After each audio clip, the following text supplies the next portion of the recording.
Yeah, I mean, look at this, man. It's like you don't even have to. You can tell just from the time-based charts that nothing much is happening. If you go to tick-based, it's even more obvious, right? But yeah, yeah. We'll take a look at everything. Just because it's like just because everything's like dead right now, dead in the water doesn't mean just like be like, oh, whatever, right? And we have to pay attention still. So let's get a rundown, right? So just take a look. I mean, these are areas where, like, if we do manage to base, you would 100%, like 100%, you would expect a beautiful reaction off these, right? We'll come back to Sol and stuff in a minute. Let's just look at the majors first. Total one,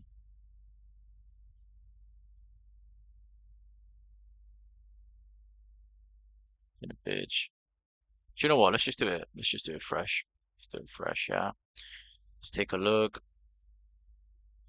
This stream, I think I'll probably make this stream private. So, I'll go a bit deeper into everything. There we go. Like, as 2.19 trillion we know needs to be held, right? It's just not happening right now, and it's peak. It's peak. That's all it is. Because you would hope strength comes in here. Same thing here, right? 2.19 to 2.32 trillion. Very, very obviously levels that we absolutely need to be holding, and we're just, you know, where's the strength, right? So here's the seller zone from 2021. There's your 2021 high. There's your 2021 12-month seller zone mid. There's your 2021 12-month seller zone low. This is your macro read, so we're going to start from the bottom here. This is your 2024 low. This is your 2024 12-month macro read buyer zone mid. And then, you know what? Let me do this instead. Make that 0 off, and we'll just put this down as a seller zone with the 0 on. Okay. This would be your 2024 high. 2024 12-month seller zone mid, followed by your 2024 12-month seller zone low. There you go.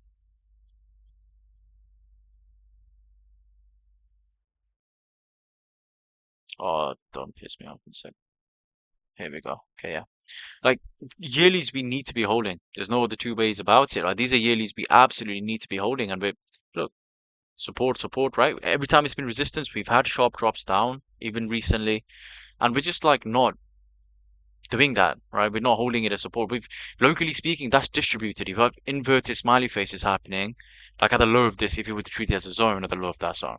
The area where you try to accumulate before, right? If you were to look at the structure, resistance. Like, there's nothing bullish about this. It's like I always say, right? I can only tell you guys what's happening in front of the charts, right? There's going to be many people out there who's going to be like, oh, they're going to be calling for a bull market. They're going to be calling for impulse up every single week, every single month, until eventually it sticks, and they'll pretend like they've been right all along, right? Um, Obviously, I'm not one of those lobs. You guys know how I operate right now. Looking at this chart from this perspective, right? The structure we've got, this isn't anything to write home about. It just isn't. Because this is where your correlation has to be, right? Not here. This is like this is all just messing about, right? This is the actual area where it's decided, are we going to be serious about this or not? And that area where they tried to be serious before is literally confirming as resistance right now as we speak. And yes, this can change in a week's time, and I will change my if you start going and flipping this into support, right, on the lower time frame, for example, on the daily, you start getting daily closes above 2.19 trillion, you're back in the game because you have a shot again at 2.32 trillion. And on the weekly, if you break above and you start retesting this area as support from the top side, then you're going to be reconfirming this area as support, right? And that will look so much better. And all of a sudden, this chart won't look as bearish anymore. But that has yet to happen. It hasn't happened yet, right? For now, that's just me LARPing. That's a pipe dream. What is happening, what is discernible right now, is the area where strength is meant to come in is not an area currently where strength is basing, right? They're trying and they're failing currently. And yes, it can change, but that's a what if. It's not it's happening. What's happening right now is that there is weakness. It's as simple as that. If you were to summarize this interaction, you'd say an area where there was strength in the past, many times that represents yearly levels, and where there was once again strength back as early as 2026 of February 2026, right, is currently diverging from that show of strength, and now it's showing us weakness instead, right? Like it's just, just not what you want to see. Like break above, flip it, the zone into support, that look amazing, but it's just not happening right now. I'll keep checking back to the chat as well. So if you guys have got any questions, just let me know. Total 2, same thing, right?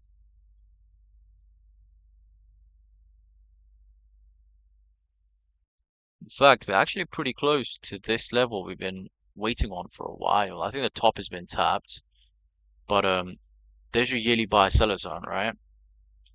I would love a dive into that mid, like 763 billion in total too. That'd be nice.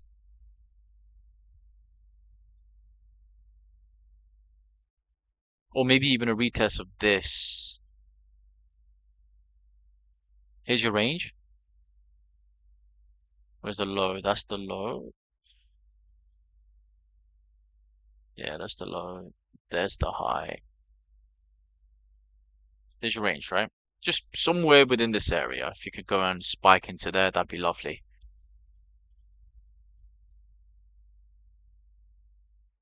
I'm not even really gonna bother looking at total threes and stuff because like bro, total one and total two are both weak. There's just, yeah.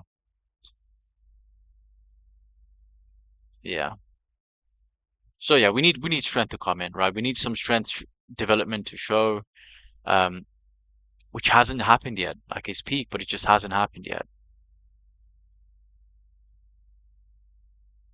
Yeah, look at that. That's terrible, man. And maybe like you come down and there's a buy zone, for example. You put a smiley face in here relative to another level.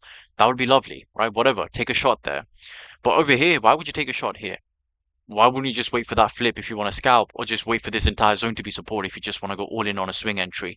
You don't care about missing, like, the early parts of the move. You just want like a more confident entry. Why wouldn't you just wait for that, right?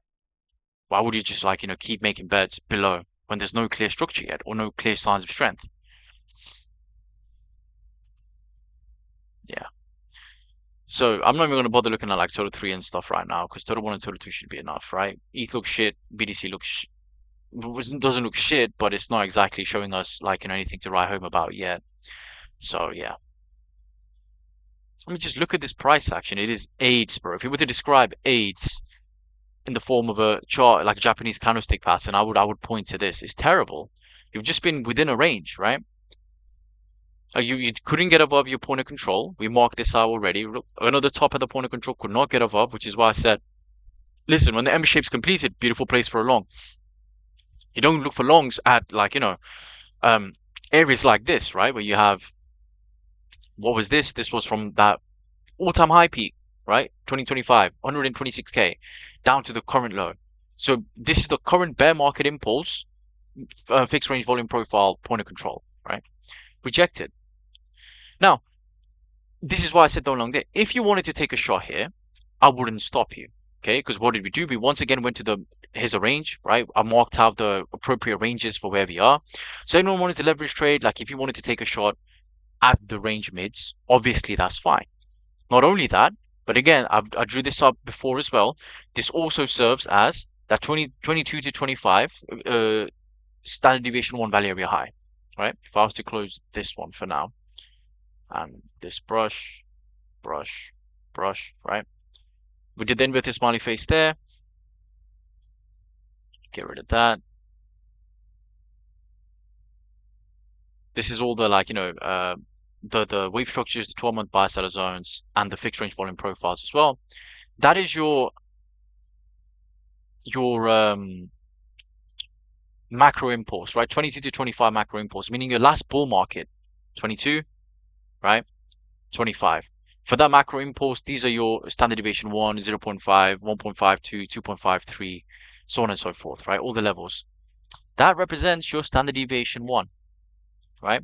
So not only was it the range mid that we just looked at, this here, this also represents standard deviation 1. So if you go to these extremely significant areas, right? Because what my system is that I teach to you guys, it's just like confluence based on levels of significance, right? The main thing is we know how to find levels that are actually significant, right? Because look, you dropped, and where did you react off? It's that, right? That plus the range mid. If you see that reaction coming in, and for those of you in the new server, obviously we're going to be going over tick-based charts soon, which is going to be for those of you that are scalping infinitely better for entries. But even just off time-based charts,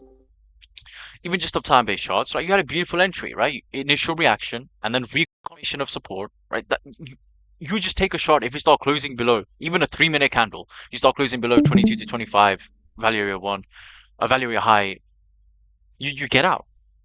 Right, so if you want to scalp, those are the moments you would take them. But that's all it is. It's a scalp. You don't enter here because you think, oh, this is accumulative on the higher time frame. We look like we're going to go so much higher. Institutions are buying. There's no footprint of that. There's no signs like that. Right. That is a nasty weekly candle. This is a bearishly engulfing weekly candle, and we have 1 day and 8 hour until it closes, right? That is nasty. And it's like the reason I say take chances every time, it doesn't matter how nasty it is. If you see like lower time frame strength coming in at significant areas, the reason you would take a shot is because there's never a 100% chance that we're going to get follow through, right? So this weekly candle, that could be the low, and next week we could just bullishly engulf this. You never know. You never know. That's why I would at least recommend taking a scalp to swing, or just to scalp when you hit significant levels like this and you see strength coming in, right? Because if you enter at moments like this, at least you don't have to scramble for entries on the higher time frame when you get some sort of bullish news drop out of nowhere, right? Because there's no guarantees, of course, we're gonna get follow through on the bearish engulfing. There isn't. But that being said, like just going off pure technical analysis, the what you would expect of especially if the weekly does close like this, the buyers don't manage to save this candle, is continuation to the downside, right? Next week you would expect continuation to the downside, and if that happens, well, it's going to be the 50s. I'd watch the 50s level. Right? Obviously, these are all stops waiting to be taken right over here.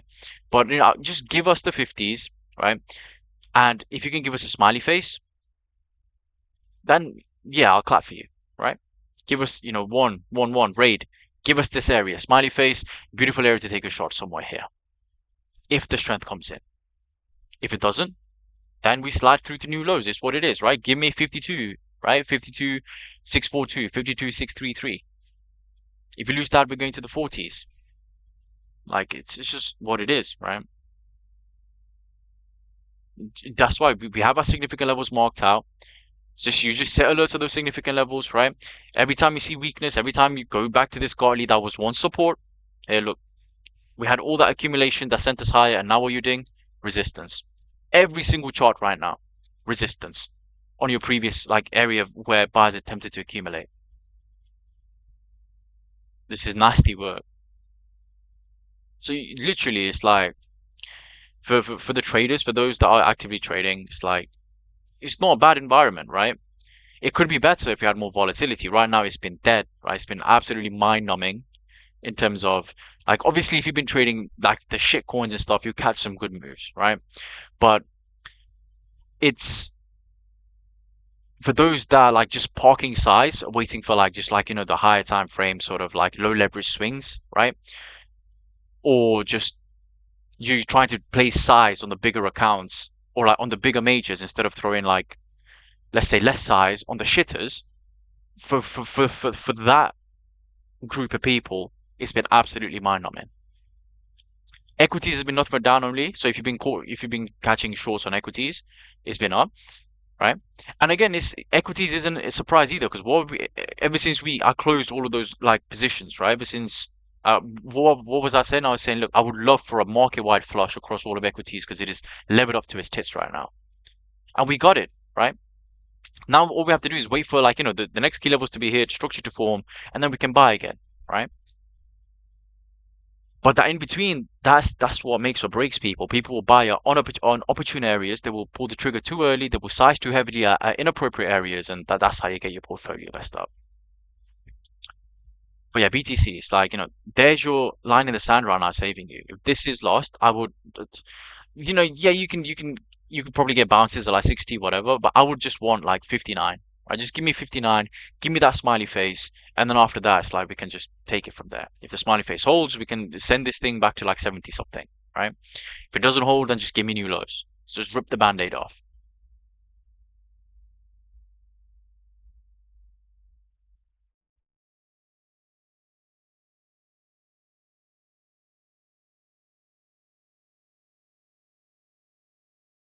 Oh yeah, that's a nice entry, bro.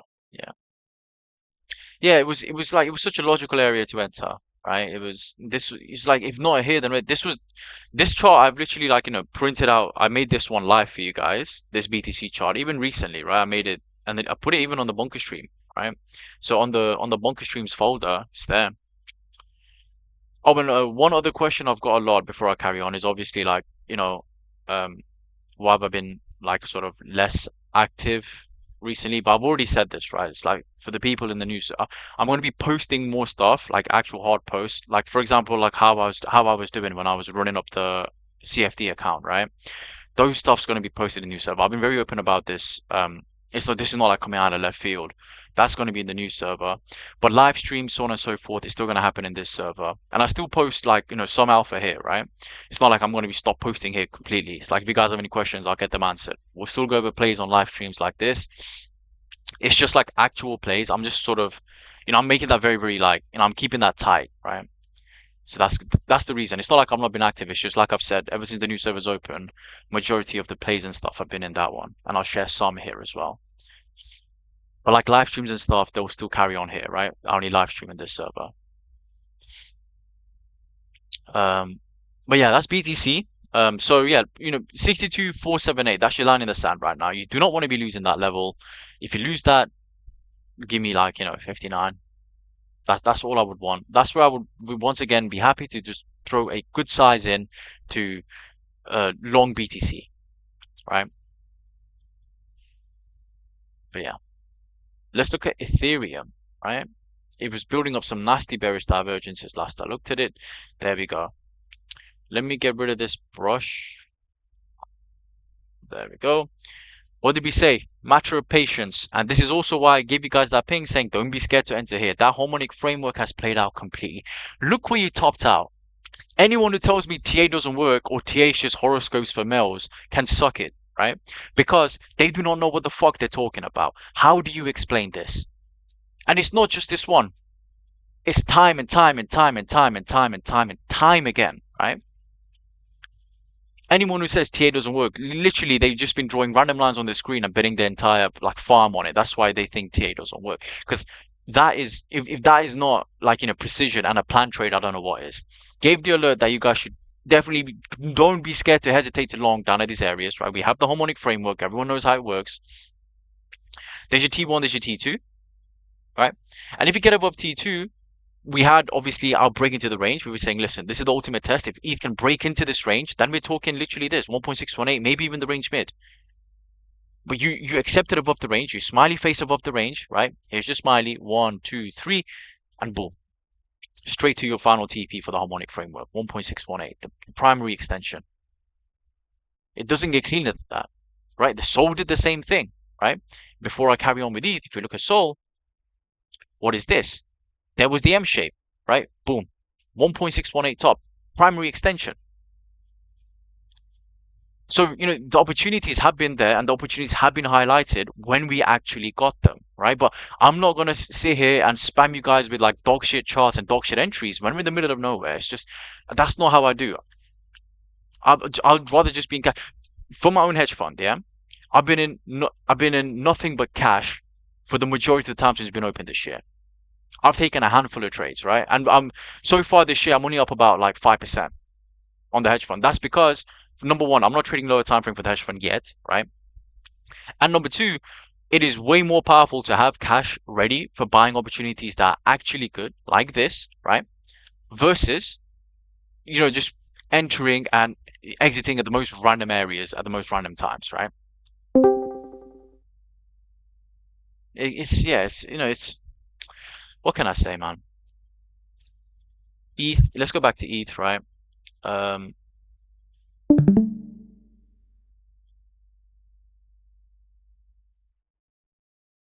because it's like people come up completely leveled up to it. We saw what happened with situational awareness, right? Leopold was like all over the news as the best performing hedge fund in recent years, so on and so forth. All for what? All to sell your entire, book at like 50 cents to the dollar to the bigger fish. Because let me tell you this: nothing true was ever said in life. Everybody is a genius in a bull market. Okay, all these Twitter accounts you follow, All these big names, right? Go and look at them. They're all massive in a bull market. They act like they know everything's going on, but look at what they're doing now. Shilling referral shilling referral links, or just on the most absolute bullshit, right? Everyone's a genius in a bull market. It's situations like this, it's moments like this where it's the absolutely most atrocious market conditions that show you what you're really made of. The best thing you can do here is not lose any purchasing power. That's it. If you just give away your money willy-nilly to the market maker for no reason, based off nothing but the subconscious feeling that things should go up now, you're just making it worse for yourself.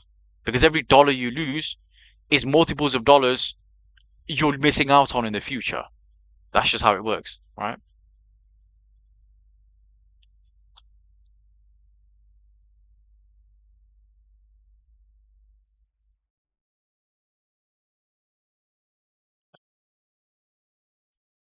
But yeah, Ethereum. So where am I interested rather in ETH? So if ETH can give me now, if you look at the weekly, right?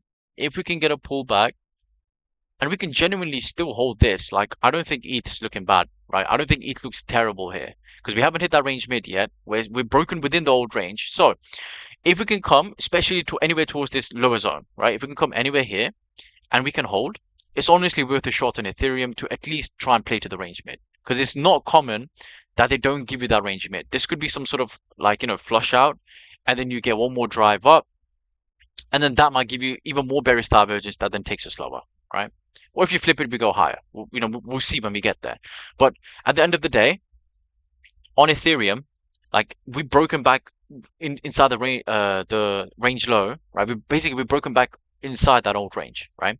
So as long as the range low is support, right? Especially so basically that zone there, as long as that is support, I'd be highly interested in just if I'm gonna take a shot anywhere in this range, it'd be there. That'd be the best area for me to take a shot. Now, if you come and just hit the top and you just start showing signs of strength, you're looking at the footprint, like you can take like lower time frame scalp to swings, like I said, right? You don't have to be so zoomed in on just one particular area. But ETH, like don't get it twisted. Yes, that's a rejection from the 1.618. That just means the harmonic framework is complete. It doesn't mean we have to top out here and go make a new low. We can just make a higher low and carry on going higher, right? So you would, if you're Ethereum bullish, you would absolutely pray to God that the lower area holds. In fact, if you're bullish Ethereum, you would still want that, in my opinion, because you would get that beautiful structure, which would warrant this coming at least to 2,100, in my opinion, towards the range mid. And then after that, we can see, right? Maybe we spike a bit higher to the weekly fair value gap. Maybe we take it all the way to range highs. We don't know, right? But somewhere within this range would be my bet, as long as that holds.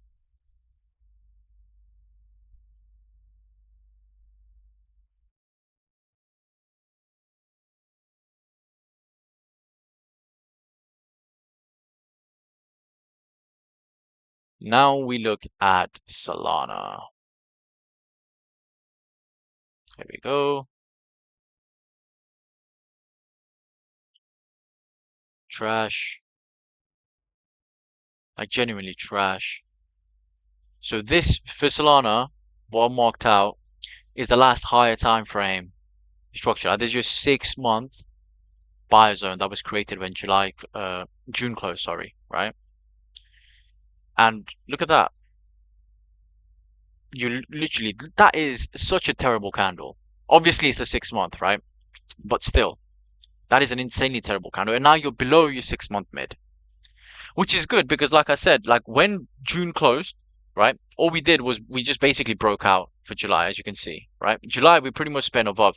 We haven't actually had a retest yet. If you take a look into the 6 month yet. So, 67.20, 60.80. If you can get a retest to those and it holds, it's good because you're basically retesting your previous biannual buyer zone. Okay. Don't get it twisted. It wouldn't be bearish on the higher time frame if you went here. In fact, that's the whole reason I said something like this is something I'd love to see on Solana.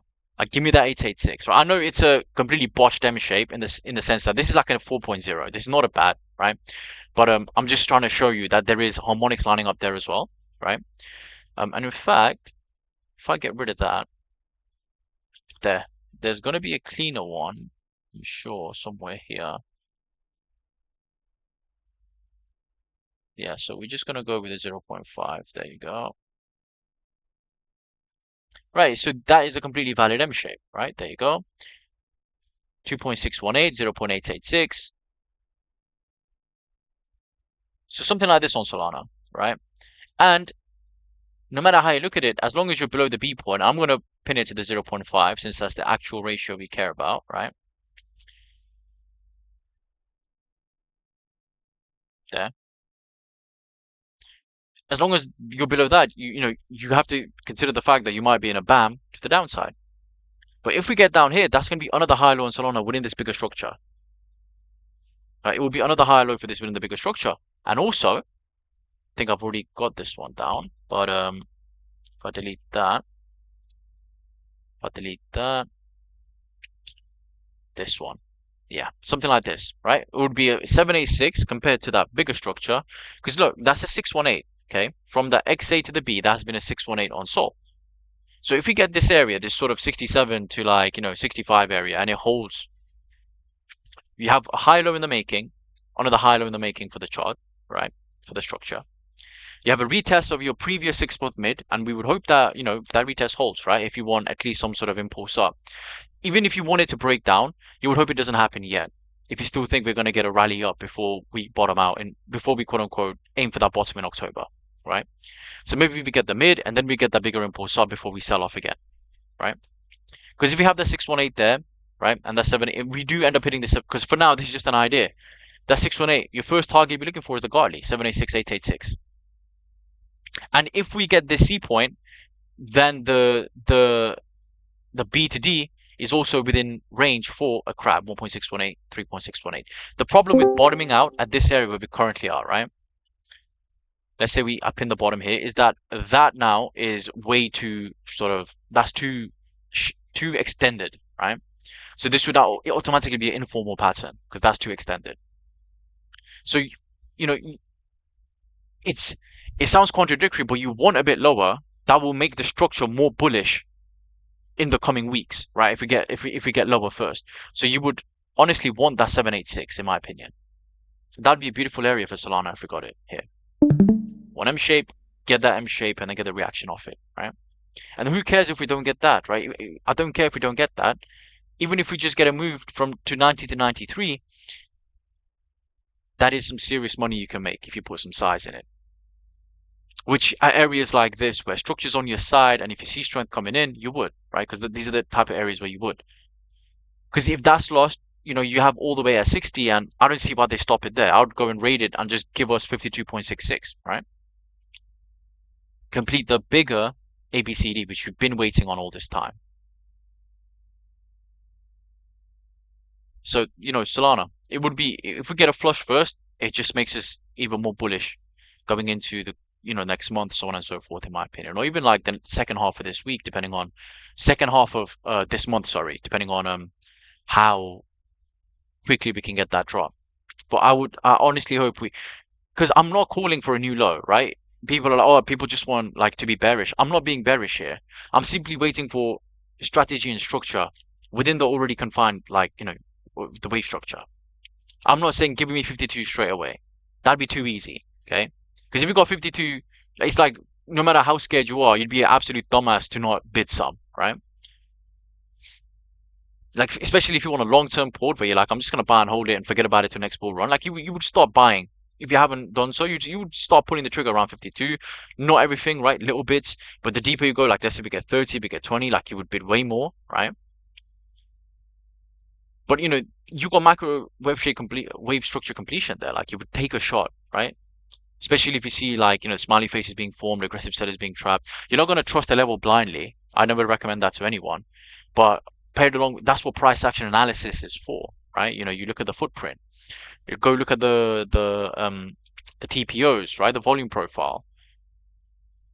Go look at the order book. All of that comes together, right? The CVD.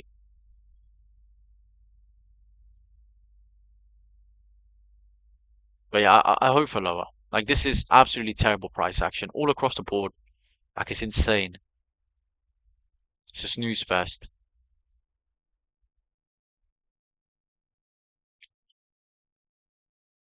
Welcome, guys. Welcome. MS, welcome, bro. Our newest member, gang. MS. If he has any questions and I'm not about, please help him out.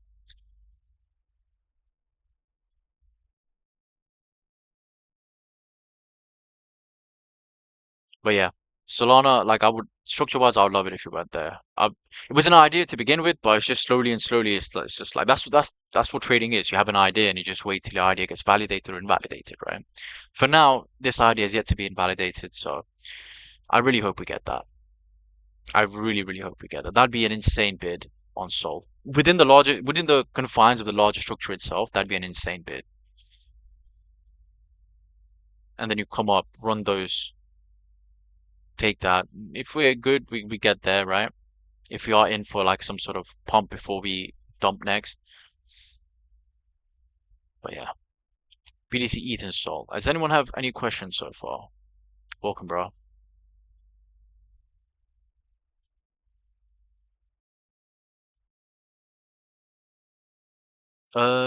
Hype slipping. Let's take a look. Yep, there we go.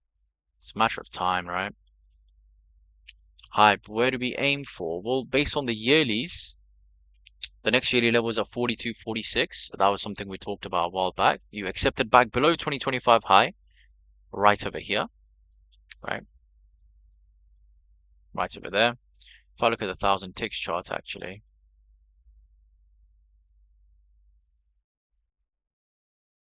it's going to be way more data, but I just want some sort of big M shape on hype to complete, and then we can base it for next cycle. We have range lows right now, so okay, let's take a look. Can't wait till TradingView like updates the tick saying so that I can choose my own ticks.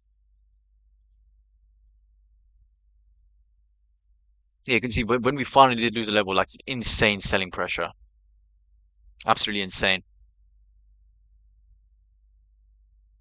Grind up, right? Grind up, no volatility whatsoever, just to grind up because this is not time anymore, right? Tick-based charts doesn't show you time, the candles, and then just a nastiest sell-off, accelerated sell-off as well. And once again, it's compressing. Um, Daily's not looking bad right now for saying where. I mean, the thing is though, I say that, but like as long as you're below this,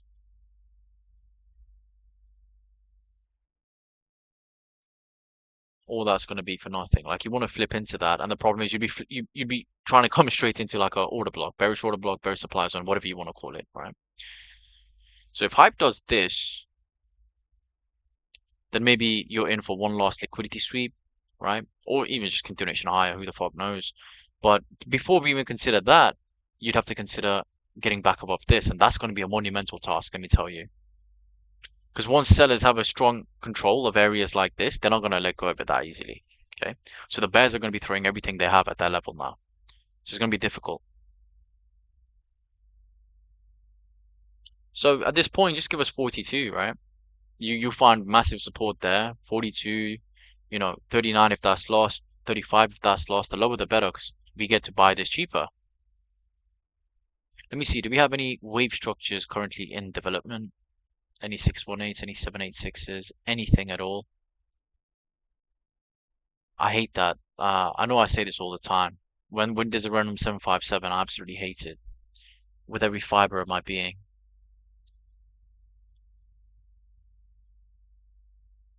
That is a perfect 618. I'm gonna take this as a shark. Hang on. Something like this maybe. Just an idea for now, guys, okay? Don't take these levels as gospel, the M-shaped levels. But I don't really see anything else I can throw in here. I think it just needs more time to actually develop these structures. Or what about on the 4 hours?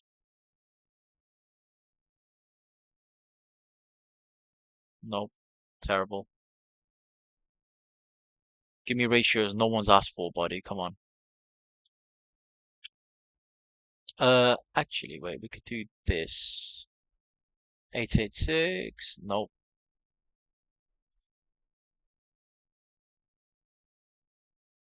And that's too deep.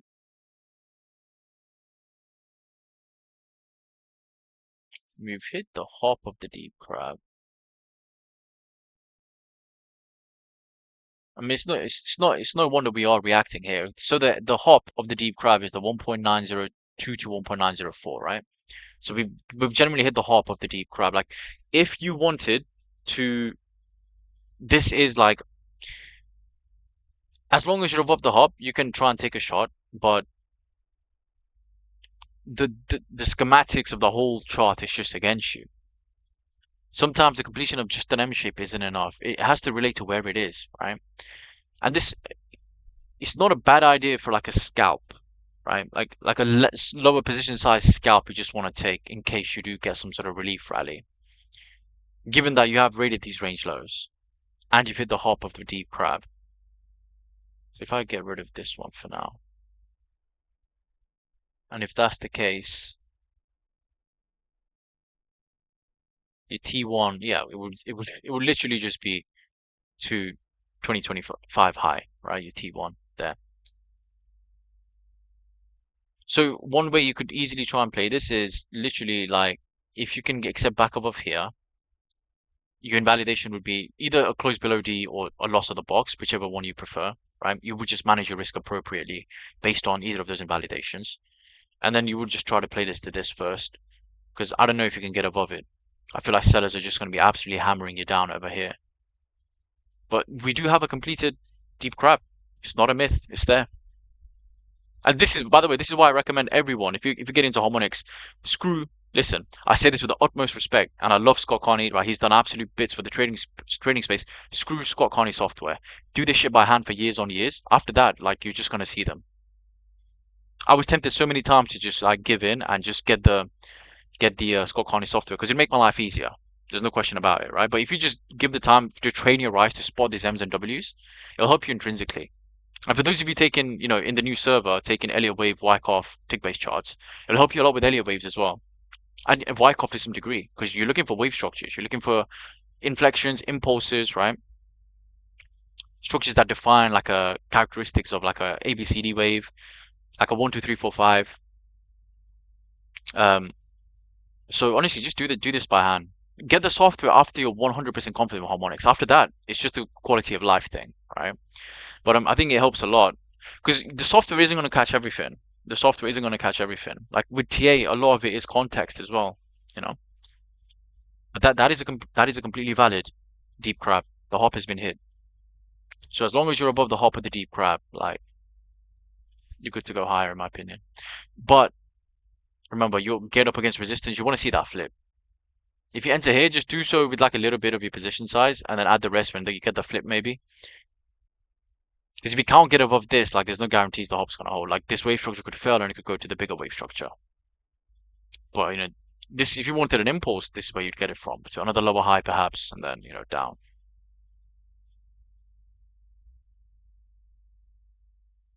No, I don't know what FUD, bro. I've not. I just don't like. My Twitter's just full of like, oh, bro. It's my Twitter's absolutely like, if is I'll probably get arrested, right? My Twitter league. It's not even got anything to do with trading in it anymore. I swear to God. The Jakes would be at my door, bro. Netanyahu would be absolutely on my ass.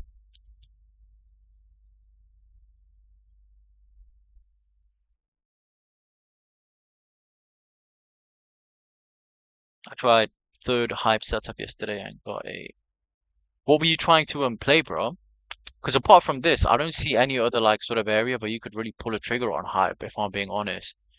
But again, that's just my trading style, right? I wholeheartedly prefer the higher time frame levels over any lower time frame ones. So if I can help it, literally just yearlies. If I need more, then I'll go to the 6 months, so on and so forth. Anything on the 6 months, maybe like a macro read on the 6 month here.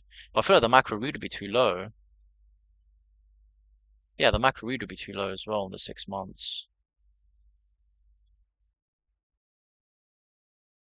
Yeah, the macro read's back down at 42. Another reason confluence for why low would be nice, right? But here, if you get that flip, I think it looks good. So let's just see. I'm gonna set an alert here, gang. There you go. If you can get that flip, it's worth a shot in my opinion. If you listen, if you decide to enter now just below resistance, but because the hop is completed, I just do so. Like let's say with like 30% or whatever you're comfy with, obviously, right? But just do so with like partial positions. Because I don't care if a harmonic is completed. If you're below key levels like this and you just can't get above, sellers keep thrashing it down, you're gonna go lower, right? TA isn't some magic. Like we're gonna TA, we use TA to pinpoint areas of chart where we can really manage our risk. We can get that sort of like precise entries where buyers and sellers would be interested in getting in and out. But again, it's like, if sellers keep winning here, it doesn't matter like, how many times buyers step in. If sellers overwhelm them here, they're not gonna go high just because the M shape's completed, right?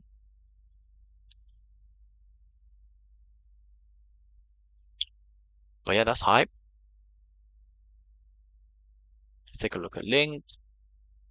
Link is something I'll have on my port for like the proper bull.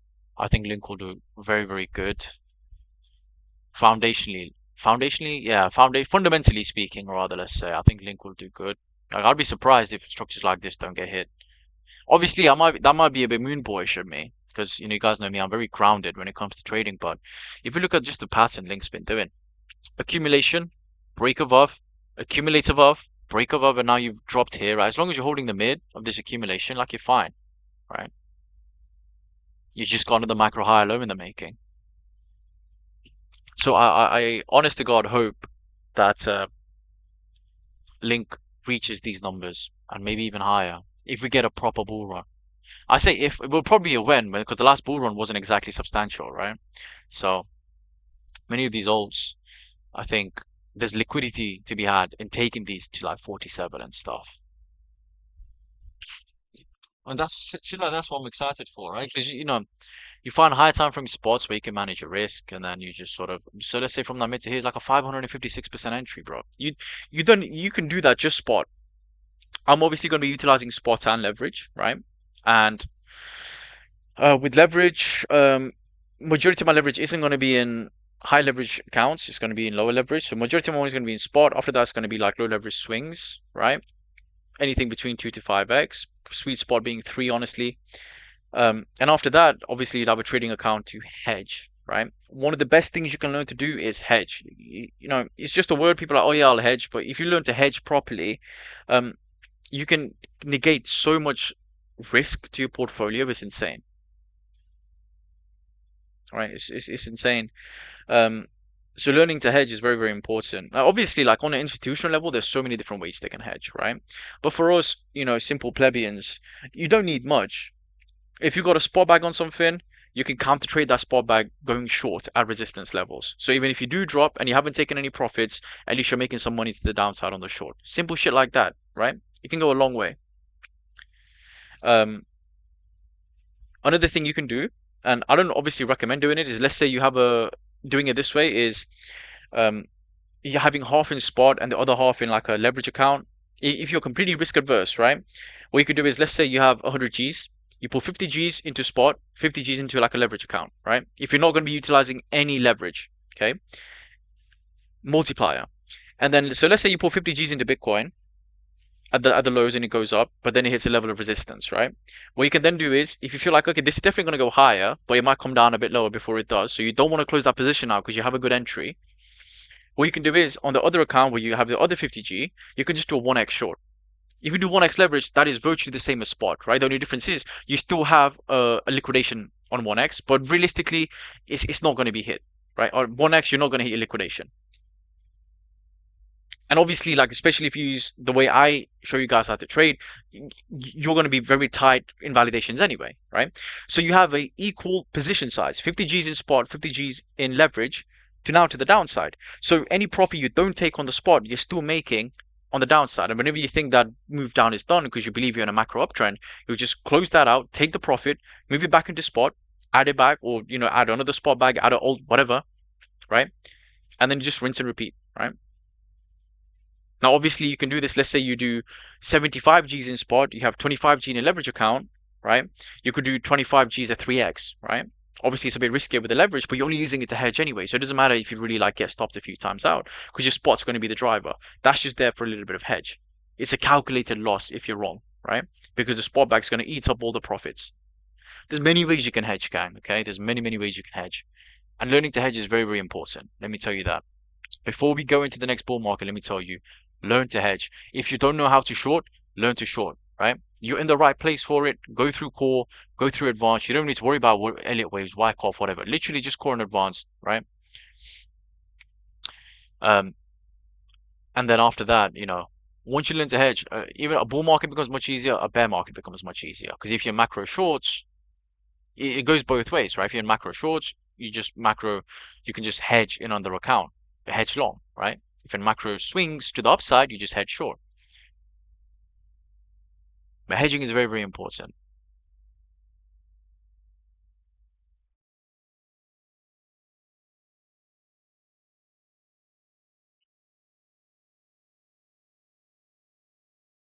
But yeah, that's link is another one I want, right? As long as you're above this consolidation range mid, I think you're good. Let's see what this high low does to us. Again, do we get a smiley face? Do we get like a higher rate to reclaim? Where do we put the high low? If we break it, how low do we go, right? We might go all the way down to $5. If we get link at 3, I don't know how nasty things can get, right? If we get link at 3, it's a generational bid in my opinion. Um, so yeah, we'll see.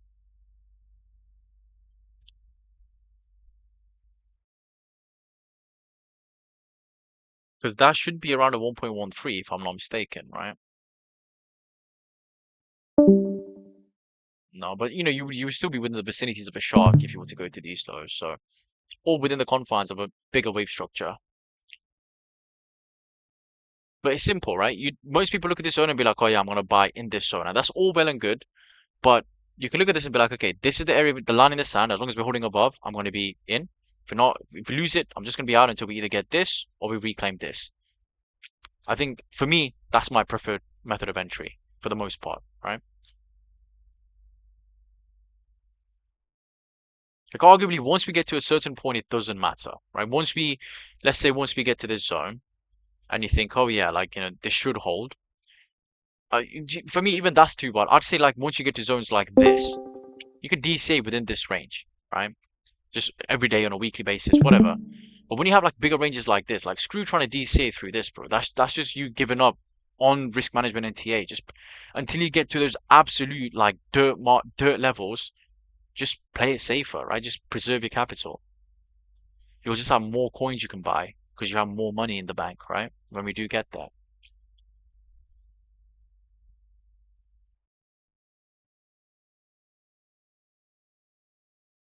Yeah, we'll look at near two, bro. Let me look at Tau first, because that's already here. Tau still messing around the 786 of the Gartley, right over here, right? This play's already hit, by the way. So if I do this, right, the actual main play was here, 786 entry. That one hit fantastically, and when that hit, I already told you guys, oh, I'll lower that type to return to this area. That's what we're waiting for, and now we're down. This is what I mean. I give you guys entries when it matters. I tell you guys when I'm out when it matters, right? Most of the time, it's just waiting. And that's what people don't seem to get because everyone's looking for trades on a daily basis. Here. What's the point? Zoom out and you ask yourself, what is the point trying to catch entries? You will realize 99% of these areas are not areas where you catch entries. It's noise, right? Filtering out which entries you take. Yes, it makes it more boring in the sense that you're going to have less trades to take. But trust me, you save a lot of. It works out way better in the long run, in my opinion. So again, as long as you're above the 786 key inflection area high, this zone, you're going to keep messing around here for a bit. It's okay to try and long anytime you see closes above this zone, right? If anytime you close below, we just have to be open to the fact we might get that drop to 173, 169, right? But if you stay above, it's technically the type to return has completed. The type to return for the Gartley and the butterfly has completed, okay? But the greedy bear in me just wants lower because I can pick up more Tau for my money at 169 than I can at 193, right? So just a waiting game. So I just have alert at the 786. Anytime we close above, I will look for scalp to swing opportunities. Anytime we close below, I am out of any scalp to swing longs. Because why would I stay long on an asset below a key level? It just doesn't make sense, right? I'd rather just be out and get back in when we're above it again, or just wait until we hit the actual deeper level that I want, which is going to be over here. So nothing much has changed on Tau. Let me look at near next before I look at anything else. Let's take a look at near. I'm genuinely so mad I missed this low on near. Like this was such a beautiful low, and this is what I say, guys. It's like, focusing on a few coins is so much better than looking at loads, right? So because, for example, if I was focusing on near at these lows, there's no way on earth, you guys know me, I'm not chatting on my ass because this is the same entry I gave for many coins, right? You raid a very important level, you get seller absorption, there was seller absorption here, and then that seller absorption takes you higher, right? It's the same thing. Like this was textbook perfection. Like just look, all you need here is one. That's it. This was so easy if you caught it, right? I wasn't, bro. I didn't know this happened until I looked in here and I realized it was up at like $2 something. I was like, right, well, I completely missed that, didn't I? But don't get it twisted. That move up simply gave us a fresh lower high. This is still distributive. That's the terrible thing. Many of these alts are still distributive. And you would think, how can you be distributive at this low? It's true. You've gone up to make another lower high. Look at those wicks. And for all you know, this can come down and break that level next, right? You can take these lows out and then maybe base out somewhere, whatever. But that is distributive as hell. So let's see, what can we take away from this high time frame first? In fact, I think we've hit the macro read here. Which has the most data? What's the low on this? The low on this is 52 cents. The low on this is 40 cents. And the low on this is 40 cents also. But this has more volume, so I'll go with MEXC. Obviously, there's the composite chart as well, but for some reason, the composite chart doesn't go as low. But that's because for the composite chart, when I'm adding like 10 different tickers together, there's always going to be a limitation based on which ticker is the youngest, right? So that's why composite charts really good for like local volume profiles, local price action, so on and so forth, or any wave structure that every ticker is completed. But for really old data like this, just go with the legacy charts. But that was insane, bro. That was beautiful. I am salty I missed that because that would have been such an easy play. But it's whatever, We move. Log first. Let me take a look. Do we see anything? Do I have any right to claim a smiley based off a wick? Is it an impulsional wick? Yeah, yes. Okay, there we go. Look, taking it old school, just simple support resistances. As long as you're above this on here, I'd say you're good, and I would extend that to actually include. There has to be something here, like a buy-seller zone, liquidity pocket, something we can exploit. There we go. Okay, so I'm going to take, oh wait, what about 6 months then? Okay, no 6 months. 4 months, 3 months. So here's the 3 month. Is the 4 month the same? Yeah, so 4 month / 3 month buy-seller zone, right? And a actual support resistance level, so you already have a zone. Here's your zone. As long as you're above this zone, I'd say look to take that liquidity out on near. Okay. If you lose this zone, then you've got a line in the sand at $1.40 to rate. But if that's lost, you're going all the way back down to 97 cents and perhaps a fresh low again. But you could wait for weekly close in 1 day, 7 hours. You can wait for the daily close before you take a shot. But currently, this zone, hopefully you can see why, is very important where we currently are on near. You have that very important support resistance level from history. Right, if I go to the weekly, we'll see it again. That there, right? We've got that SR level there, and more than that, we have the actual 3/4 month, so triennial / quarterly buy seller zone in this area as well. That range that was created.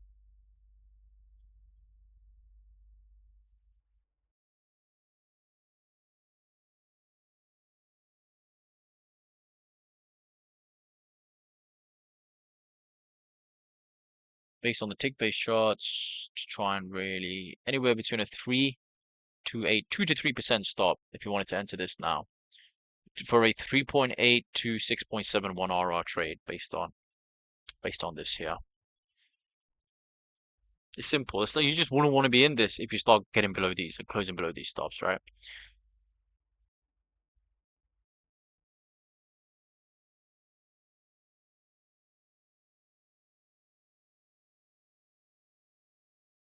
So on here, that's something I could see playing out.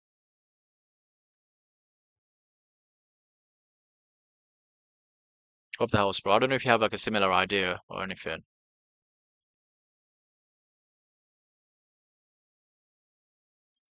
What do you mean by that, brother? Sorry. What do I use for alerts on candle closes? Do you mean like, are you asking about like the time frame or?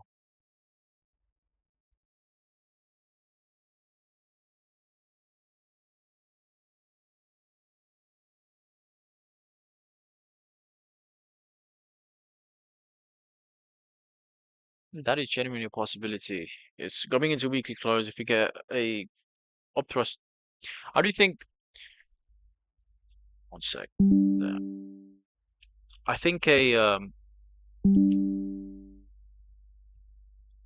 one sec, guys. Need to adjust my laptop fan. There we go. I think seasonality wise, I do think we're in for a choppy August, right? I do think we're in for a choppy August seasonality wise. So I don't know. Maybe we get green August to begin with, and then a red August to follow through. Maybe we get slammed at market open on Monday, and then we later on this month we actually get some green into September, and then like start winding down like late September, mid September-ish. I'm not sure. Obviously, it's just who the fuck knows, right? Maybe Trump knows. I don't know. But all we can do is like when you're at these areas, manage your risk. That's it. Because there's no promise that NIR is going to go up 13%. There is no promise NIR is going to go down 2%. The only promise is the maths. That's it. The maths, the numbers won't lie to you. If you enter here, you're in for up to a 6.71 RR trade. That is fact, right? So what would you do, right? Let's keep it very grassroots, right? You would, if you wanted to really like have all of this like sort of like everything that is under your control, if you want to control it, what would you do? You would look at where's your invalidation, where's your hard stop. Let's say in this case you go with like the 2% stop loss. Okay, it's 2% away from where price currently is. Next number you think about, a very important number, and screw the percentage. Think of the actual number itself, because there's a difference. Percentage wise, thinking percentage wise is good, right?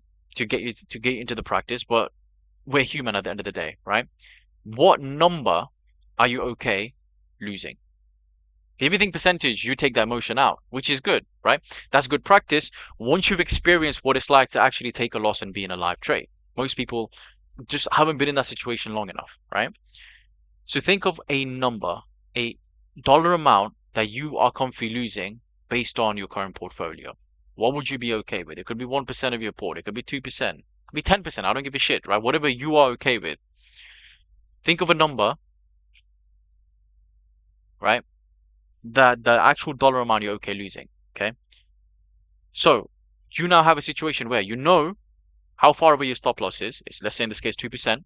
And you know what what that means is price has to move 2% down for you to take a loss of whatever number you thought of. Let's say you think of $1,000, right? You're okay with losing 1,000. And when I say okay, I ask you to look from the bottom of your heart. The reason I'm asking this is because the number one reason people mess up in trading is because they either close too early, they don't let the trade play out, right? Or they take profits way too early because they got shaken out. For many reasons, emotional, right? Emotions get tampered with the actual cold hard logistics behind the trade, right? So when I say think of a number you're okay losing, I don't mean just think of something and when you actually start going in the red, you panic. No. Think of a number that you would not care if you lost. Okay. So okay, now let's say that's $1,000 compared to your port. Obviously, that might be a lot to some people, that might be nothing to some people. It's just a nice and easy number to work with. So based on this setup, what we're saying is you have a stop loss that's 2% away, a hard stop, right? Hard stops are important, of course, right? Because there's a difference between manual and hard stops, soft stops and hard stops. Your hard stop is 2% away. And when your hard stop gets triggered, you need to lose $1,000. So now you have all the information you need to calculate what position size you need. That is the most important thing. Because if you know how far away your stop loss is, percentage wise, 2% in this case, and you know when that 2% move hits, you want to lose X amount, right? Then you just have to work backwards, right? It's simple equation, like you just rearrange it. You can then figure out what your position size is that you need. What position size do you need such that should you move 2%, you lose $1,000. Once you have that figured out, you know what position size trade you're entering with. Because I don't care how high you think this is going to go. Screw that. All you care about is managing your downside. Okay? Because if you're in the green, you're green. Everyone's happy. It doesn't matter. The most important thing is what's happening when you're in the red. Right? You don't want to be down 25% just because you hit one stop loss. That's terrible. Right? So that's the reason I'm saying this. Because if you're truly happy, then you're just going to let this automate. And by automation, I simply mean you're not going to care if you enter a trade and it like goes back, let's say, to the 1.649. You're not going to care like, oh, I'm just going to close this here, right? You just let it play out because you have to do this consistently to see results. You can't just randomly wake up one day and decide I'm just going to take a trade today. Your stop loss is so you think the system's fucked. No. Every single time you see an opportunity to take a system, it doesn't care how bearish or bullish the market is, you have to take it. That's how a system works, right? Your sample size has to be big. That's how you see actual results. So position size, right? That's how you do it. Just a quick reminder in case, like, just taking a grassroots, sometimes it's important to go over the basics. That's how you would do it. Now, once you start incorporating soft stops, right, early closes, so on and so forth, that can change. But for that, you need more experience. You need to be able to read the candlestick, the footprint, right? So if you enter here and you start seeing, moves coming down to 1.649, and then you start seeing like, aggressive buyers are stepping in, but they're just not being rewarded, then you can close before the stop loss hits, right? And obviously that would then be a 1.13% close rather than a 2% close. Or you could close partials, 50% of your position. So you could take $500 out and leave $500 in. So when you take that loss, you've effectively, like, saved yourself some money, right? By the time your hard stop hits. There's many ways you can manage your risk. In the same ways, there's many ways you can enter a trade. You can enter 50% here, 50% DCA, should the 0.5 hit again. There's so many different ways you can do it. I don't care how you do it, as long as you have your invalidation. Because no matter how you enter, your invalidation won't change. There's a certain area in the chart where if you breach below or above, you're no longer going to be in a long or a short, right? That's the important thing.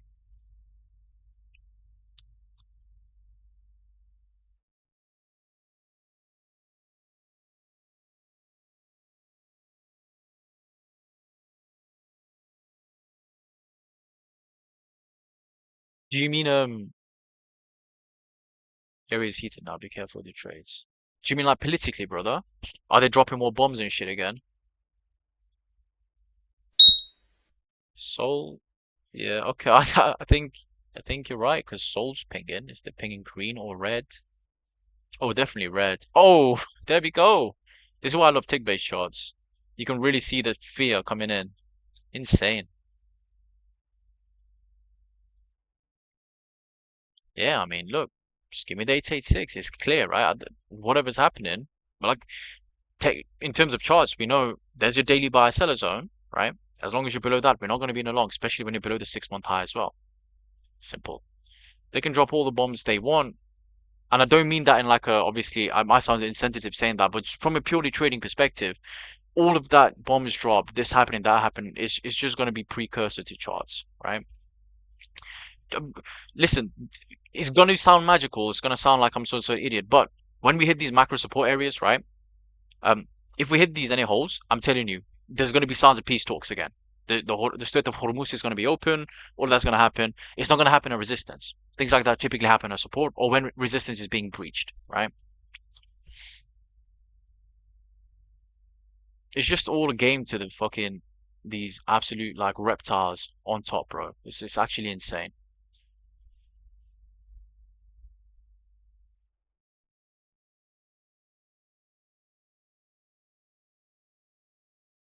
One is playing. Are you in bro, are you in like any of like the zones affected, bro? Nasir?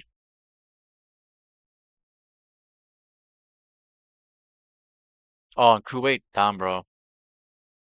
Bro, I had one of my uncles in Kuwait as well. Because he worked as a security guard. He's Gurkha from Nepal. I think they moved him though, because of the bombs dropping. They moved him somewhere else.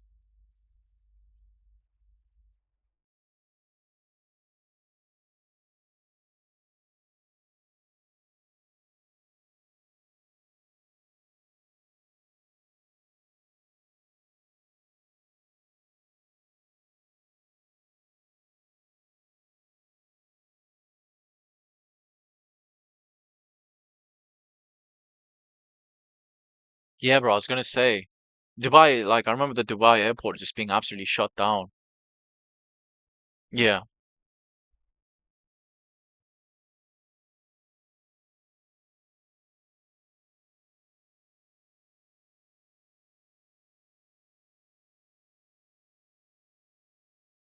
give me alert. I've one sec. Have I set an alert for this? No, I'll do this. Yeah. I wish you could set one for like each, but for some reason you can only set it for like one level on the fib. It's absolutely terrible. So I'll set it for 6720 and I'll set a manual one. Actually, wait, do you know what? It makes more sense to do this.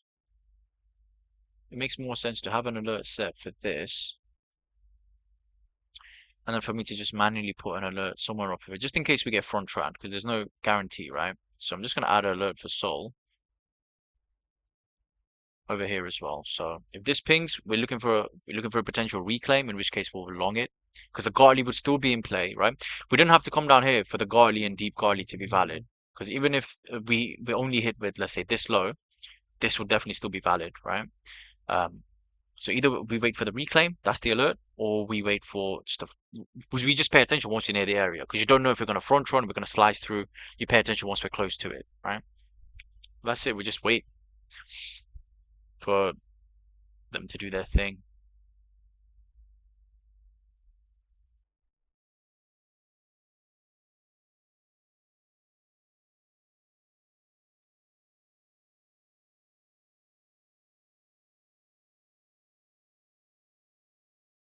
So that's near. Okay. There's loads, guys. Like Solana ecosystem was looking pretty good. One I shared it in the new server a little while ago, but I'll show you the guys here as well because we've talked about it here in the past. Pump Fun. I think this one looks insane. I'm not lying. Pump looks juicy as hell. Okay. This looks like one of the strongest soul plays right now. So let me just walk you through this because we've done it before, but let's just do it from scratch. Okay.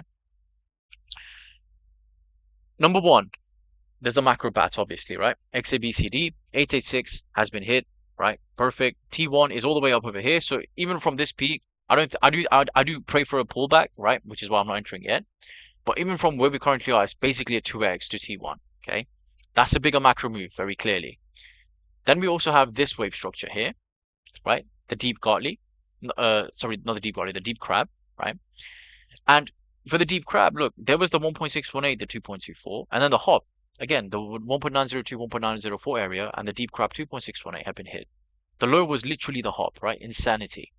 So you put those two together, and obviously these are the targets for the deep crab, right? I've not included the front runs and the liquidity rates of the golden pockets. You guys know how that works, just to make the chart a bit cleaner. But what we're saying here is that's a reclaim for now. That's fine. So as long as you're above this, and obviously for now it's too far. I wouldn't long here because we can drop all the way here. We can drop here and still be fine, right? So I would want to be closer to here now if we're entering. Um, but on the macro, the structure is there for this. Okay, the low was literally a smiley face, right at the hop, clean smiley. Not only that, on the weekly there was massive seller absorption here, so order flow was with us as well. So this was just a beautiful reaction off it, right? Just absolutely beautiful reaction off it.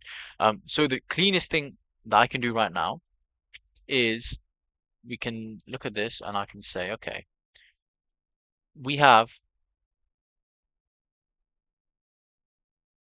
this range right over here, right? Obviously, this is just a local range that we're in. If we can get a pullback,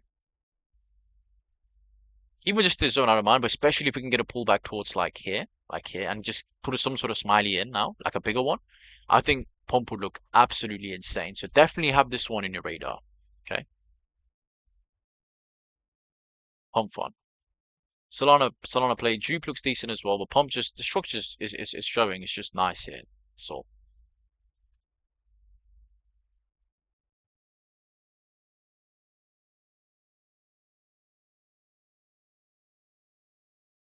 yeah, yeah, sure, bro. I will. Thank you, bro. That's it. Yeah, we can go over Rivian and Bevan, bro. I was looking at Bevan earlier, actually.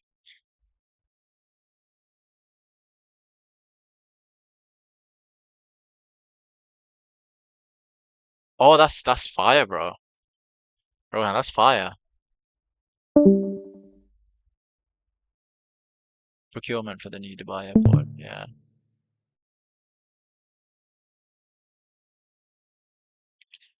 Okay, so yes, that crypto. There's Jupe. Oh, as long as you're above the yellow box on Jupe, you're fine. Because again, remember, what do we have on Jupe already? We have oh, M-shape completion already, right? Deep crap already hit, accepted above. 2025 high, in fact, you're currently pulling back to. So it's just this blue box, this 2025 high. As long as you're above that, again, scalp the swing would be to the upside. If you start getting below it, maybe we get a liquidity sweep. I would absolutely love one because these are asking to be taken, bro. That's too cheeky. Take them out, and then we can go higher from there. Don't give them an easy ride. Not that it's been an easy ride, right? It's been absolutely messed up, but that would be more messed up. Make them wait, and then take everyone out, and then after that go higher. So that's what I hope happens.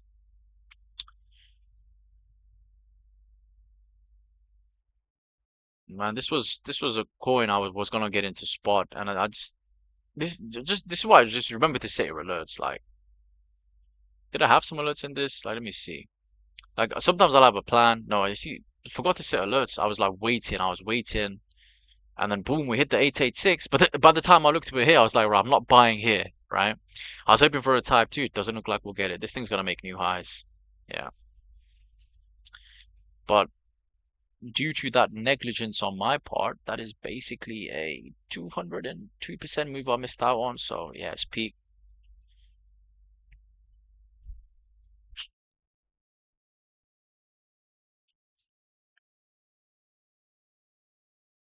Okay, so let's move on to some stocks. So obviously there's more cryptos we can look at, but we'll be here all day if we look at all the cryptos there are. Monad looks good. Hopefully we get the M-shape completion, and then we can go higher from there real quick. Lit looks good, but again, if we break below this, hopefully we get some sort of bigger M-shape completion on Lit. And yeah, let's look at some stocks, right? That's enough crypto talk. Let's look at some stocks real quick.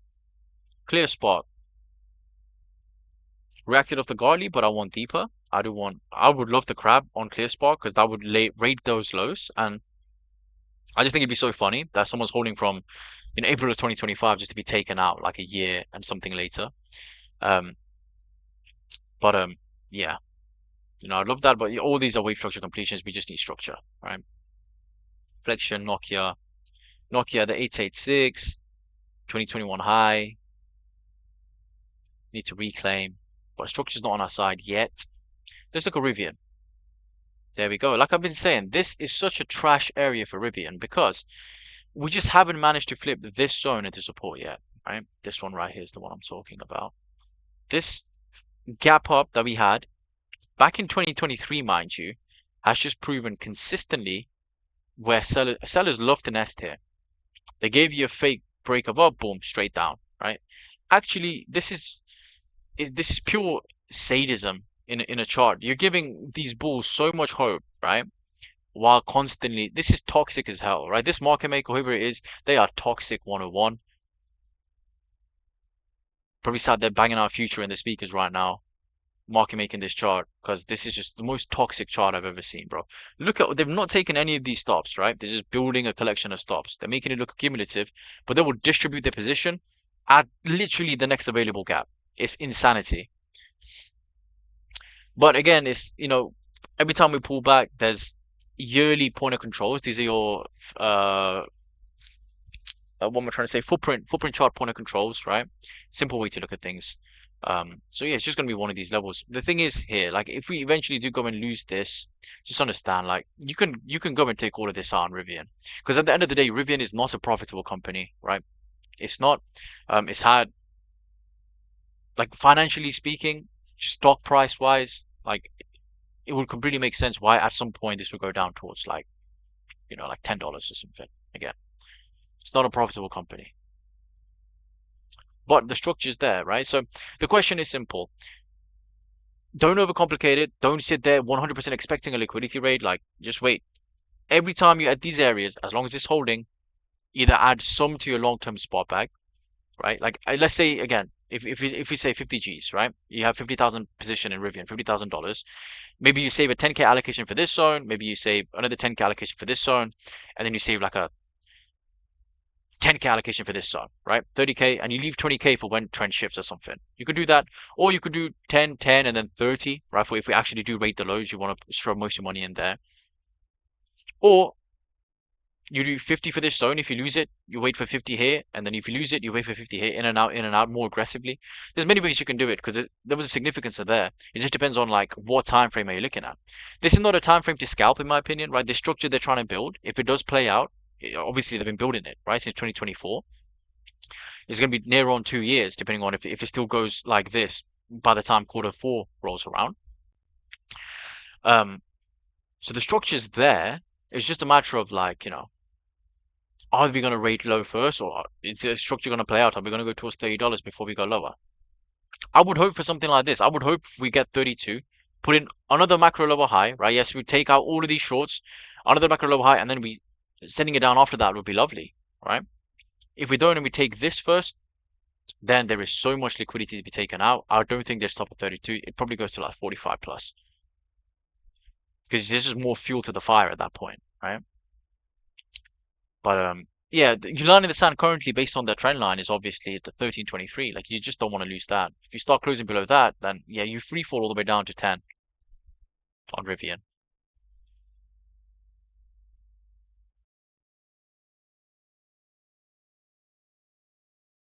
Rivian, and then there is BVAN. Now, for those of you that were not around for the BVAN stream, I'm glad you brought this up, bro. Happy because you look at this chart and you think, oh, what's so special about this? It looks trash until you realize if you go on log, this thing looks absolutely insane. Okay. I don't care what anyone says. To me, someone has been accumulating this shit for whatever reason since there's been accumulated structure going on since 2012. Boom, boom, smiley face. Okay. Not only is there the biggest smiley face going on, there is like lower time frame smiley faces they're trying to build as well, as you can see, right? And most importantly, your log line downtrend from 2008 and the most recent one you can pin it to, which is 2021 low, has been broken. Now, just because you're broken out from a downtrending line doesn't automatically guarantee you a move up. But if you were to come, one retest has already happened, but if you were to come down and retest it once more, especially like hit that box, right? That would look insane, right? After that, all you would have to do is clear the mid. That's the one thing that's been slowing us down, the mid of these ranges, right? Very, very easy to put down from that low to that high, and then from that high to that low, right? We have two very distinct ranges in here. Hell, if you wanted to, the other range after this would pretty much, you've got one over here. There, you can put that as a range. You can put that as a range here. So if I was to just, because sometimes, all you need is to know where the range is. If you know where the range is, that is 10, 10. That is 10. Then you know when you broke it into one, when you broken out of one. Like there's a very, like you can literally think of that like a key inflection area, right there. There's your key inflection area. That's why you keep rejecting off it. We need that to be support, right? So for BVAN to ever go back towards, let's say $57, $54, we need that $11 to $14 to be support. So this thing has insane room for upside. Okay, I'm not kidding when I say that. This thing has insane room for upside, which is why I do watch this on a regular basis. Okay,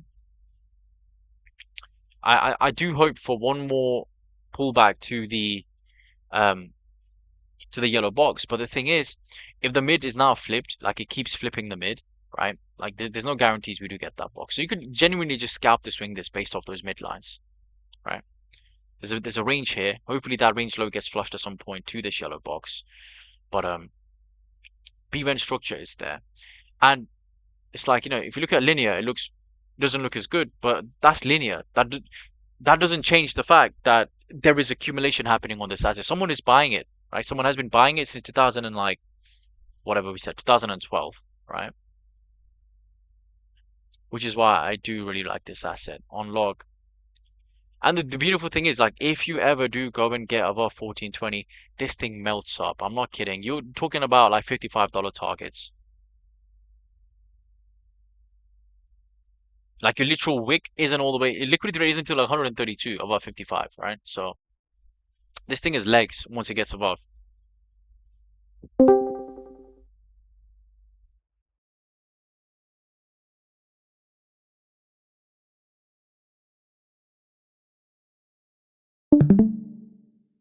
Do this. There you go. One more mid to add to the collection. Just a big ass zone there we need to get above. Yeah. But I do like B-Van. It can take a while to play out, but in my opinion, like the cumulative structure, like I think it's done. Because look, bro, we've been in the structure since 2012. Okay, there's your macro smiley, your broken ivy log like breakout. So as long as you don't break back in, above this yellow box, the closer you are to the yellow box, the better of a bid it is, in my opinion. B-Van. This one should already be in your guys' radar if you've been following, but if it's not, definitely put it on your radar.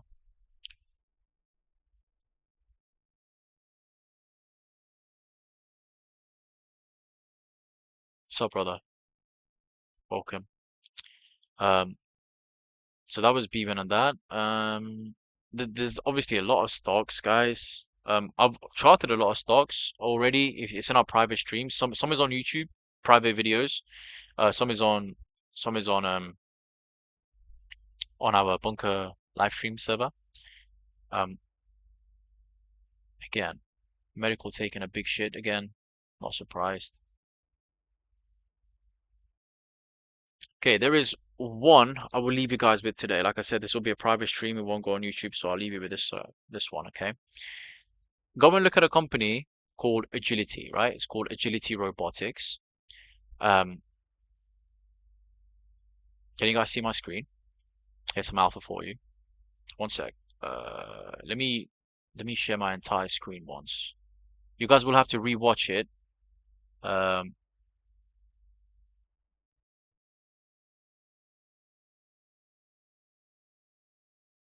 change stream. I will do entire screen.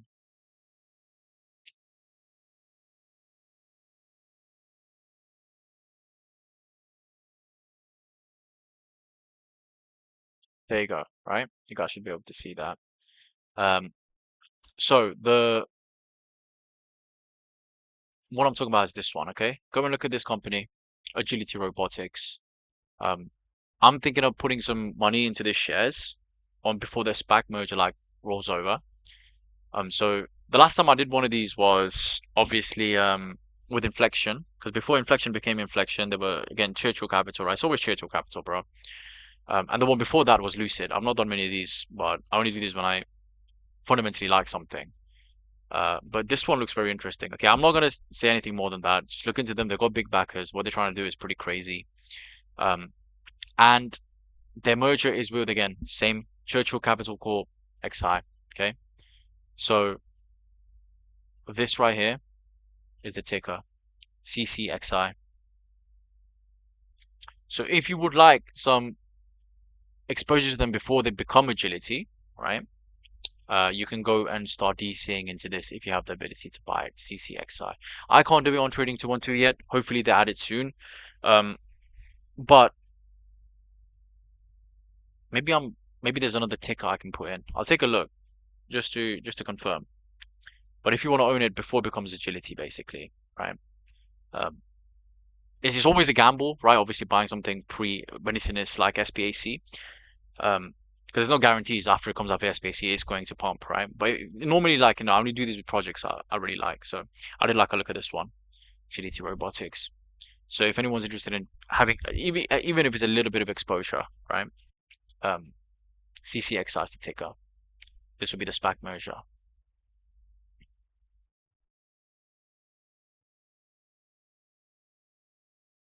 Okay. Um, and then this one was actually shared to me by Liquidity Cat. Endurance Energy. I like the look of it. Um, so energies. I've already said this many times, but I think energy is like a massive, massive. It's going to be a big sort of narrative, right? Because the way I think about it is this. Okay. Obviously, like AI, hyperscalers, the data centers, so on and so forth. Um, they're taking all the spotlight, right? But the way I try to explain it to people is for the first time in what you can what you can consider like modern sort of human climate, right? And obviously, like we can get philosophical and be like, this, we probably aren't the first modern humans here. We probably have had other modern civilizations, like in and out, phase in and out of existence, right? Over the like many, many, many millions and millions of years of Earth's history. But for what we are correctly as a whole, this is the first time that we managed to have like, intelligence that is not from like another human being, right? For the first time, we managed to turn electricity and convert it into straight up intelligence. Okay. So when you think about it like that, I feel like that puts more into perspective, just like where we stand. Like we're taking because what we've done with electricity so far, right? Since we've been lighting light bulbs and eventually we got to like powering machineries and stuff, but not to the level of having an actual intelligence that we can communicate with and that can do tasks for us, so on and so forth, right? That can make our lives exponentially better. So I want you guys to think of AI not as like a hot topic, but simply if you want to view it as such, right? To keep it old school, to keep it to basic terminology, I want you to think of AI simply as a refinery.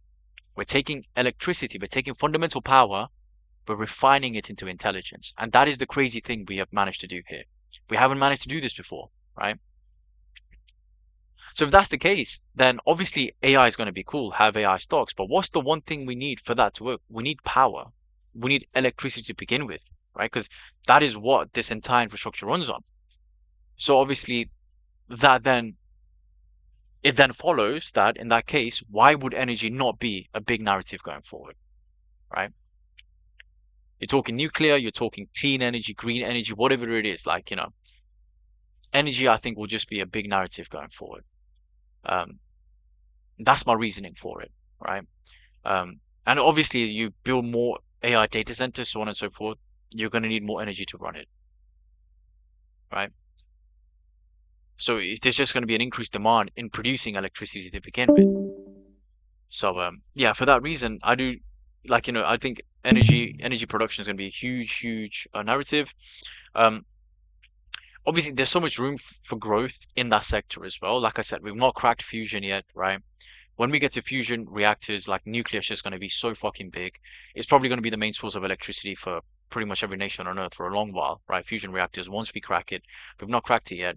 Because you might think, oh, we've already got nuclear reactors. We do, but it's not fusion, it's fission. There's a difference, right? So, just real quick, why is one better than the other? With fission, what we're doing is we're taking heavy particles, right? We're taking heavy particles that's unstable, right? We're taking heavy particles that's unstable. We're firing neutrons at it, right? And then we're knocking some neutrons off, and then we're making the particle even more unstable until it decays, right? It decays, it breaks apart into smaller particles, and that release of particles releases energy, right? That's what fusion is. Sorry, that's what fission is, right?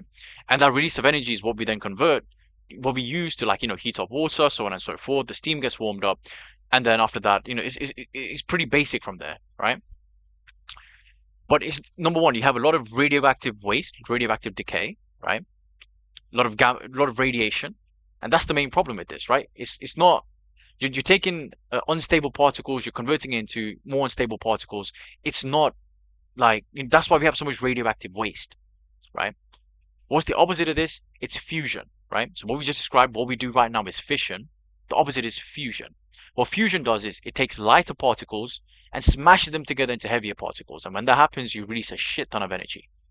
But since you're smashing them into heavier particles, right, you're not going to get that the unstability, if that's the word, right? It's not going to be unstable. You're smashing particles together to get heavier and heavier, and eventually, like, you'll get to a point where there's no point smashing them together anymore. And fun fact, just because I'm a physics nerd, it's what my degrees is in. The most stable particle you can get right now is iron, right? This is what happens inside our stars. Our stars are natural fusion reactors, right? Inside there's hydrogen, the helium. It keeps getting smashed together until heavier particles comes along, and then the more it gets smashed, the more the heavier particles gets comes along. It keeps getting smashed until eventually, it turns to iron, right? Once you get past iron, it's so stable, it doesn't really make sense in nature to go past that, right? Because you're just going to be wasting a shit ton of energy for no reason, right?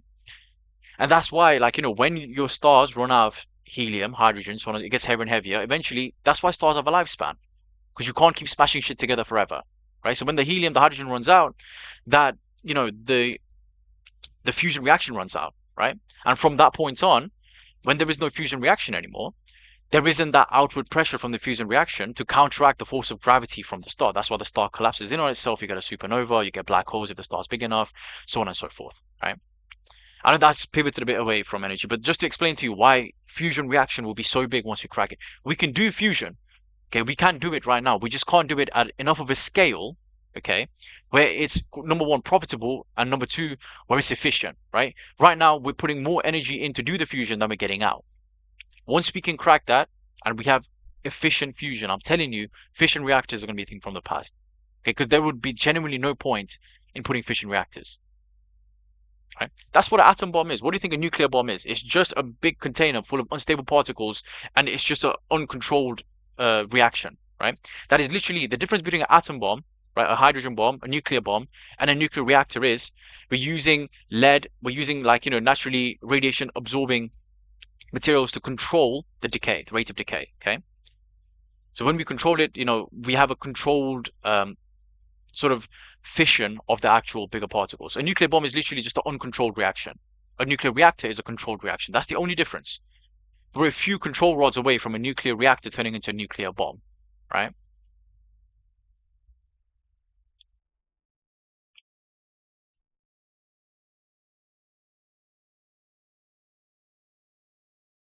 Yeah, then we can become a type 1 civilization, so on and so forth.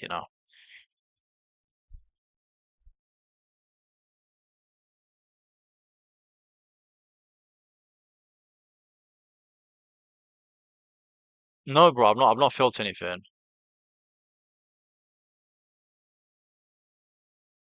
Oh, that's fire, bro.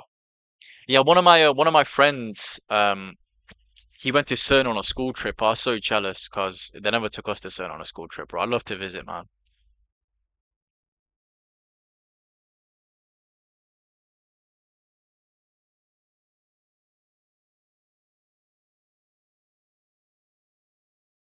Yeah, but grafted physics for 4 years. I got a scholarship for Edinburgh, so I didn't have to pay for it. But I didn't do my masters because obviously once I really got into trading, I was thinking, right, I don't think there's going to be a like I knew I wanted to, like, really really get into trading side of things, right? Do things for myself, which is why I didn't go for a masters. But I basically told myself I will do a masters if I ever get to a stage where someone else sponsors me to take a masters. I'm not going to pay for it out of my own pocket. So I'm open to one, but yeah, I not doing it seems like the right choice at the time because I'd be doing it just for the sake of getting the degree. Like,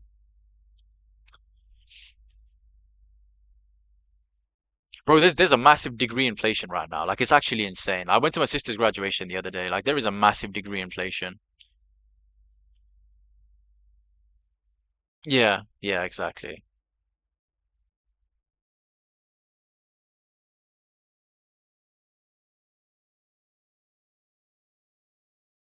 Yeah, I've never been asked for my degree once since graduating, bro. It's insane. They just asked for experience. Like I said, I tried for places like Rolls-Royce and stuff, right? They didn't really care.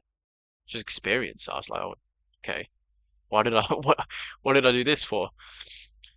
But I'm glad I did, like, trading alongside my degree. Because if it wasn't for that, I'd feel like so lost right now. I'd be like, what am I gonna do? Yeah, exactly. But yeah, I know that was a bit off topic, guys, but it's important to understand why, like, there's still so, because people think, oh, like energy, like what, more windmills and, like, more like solar panels. Like, no, there's still so much we can do for electricity, right? There's so many, bro. It's like, you've got there's something called like I don't know if this I don't know I forget if this is the right way to pronounce it. It's called like it's piezoelectricity or like it begins with piezoelectricity, something like this, right? There's naturally forming crystals out there that that produce electricity simply based off like pressure, right? So there's crystals like you could step on it, and that you stepping on it creates pressure. It does something to the lattice within the crystal that generates energy, right? I believe there's some cities in Japan that have created like tiles, like city walking tiles on the city where like it's busy in terms of pedestrian area, and they've lined the tiles below like where the pedestrian strip with these crystals so that like the foot traffic just generating electricity, right? There's so much shit that can generate power. We've only cracked like a percentage of it, and there's more and more pop-ups with people trying to like generate electricity from waves, like deep ocean electricity generation. Like we can generate electricity from so much shit just naturally speaking, right? So there's still such a huge room for expansion within the sector.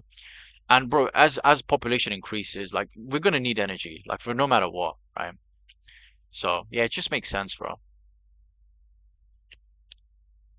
All of this is to build up eventually for like, if we ever get to the stage as a civilization where we can actually go out and like create things like Dyson spheres, right? Um, you know, and obviously that's going to be something our like, maybe our great grandkids will live to see, right? But it says a simple, like, correct stock investment in the correct energy sectors now could set up those great grandchildren to do something amazing, right? Based off correct, like, investment picks now. So,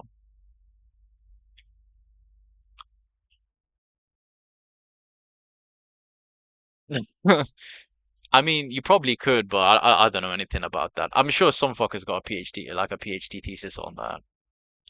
Quartz, yeah.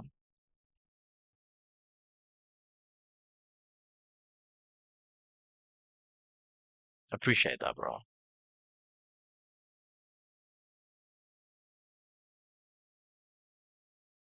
Yeah, bro. I had to get one of my locks fixed. Literally, basically, um, I managed to break one of the keys to the door, and then I lost the other one. So I was like, "Fuck, I'm locked out." And it's like the dude came and fixed it. It was like a 5 minute job, but it was still like the base rate was like 120, and then like he put an extra lock on for me, which took it up to 150. So I give the dude 180 as like a tip for a job well done and stuff. But bro, yeah, trade having trade skills, not I don't mean like trading as in charts, like having an actual like trade skill, whether you're a plumber, whether you're like an electrician, that's always going to pay off. Like, so like if slash when I have kids, like I'll definitely be teaching them like like get into a trade. I don't care what it is. I don't care if you're a plumber. I don't care what, but get into a trade as a side. Like you could turn into, but most of the richest people I know are all done it by creating their own company for trades, right? Like knowing trades is just so important.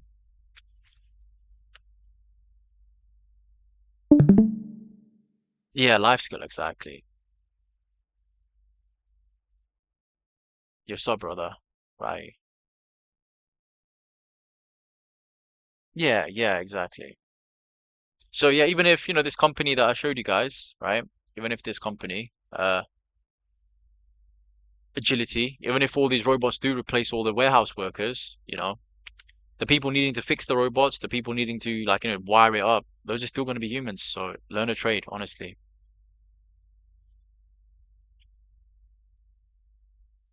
But yeah, and look into this one for sure, guys. I'll look into it. Again, the SPAC is CCXI. It's always Churchill. But yeah, so that's that. Let's take one thing I want to go over with you guys. AXT, okay? AXTI. I think this thing's gonna give us another great entry again. I'm so happy. Because listen, I love AXT, it made me a shit ton of money, and I think it made a few of you guys a shit ton of money, but it was way overvalued. Okay. It did not deserve to be trading at three figures. Hell no. So this is a justified move down, in my opinion. Let me go to stocks.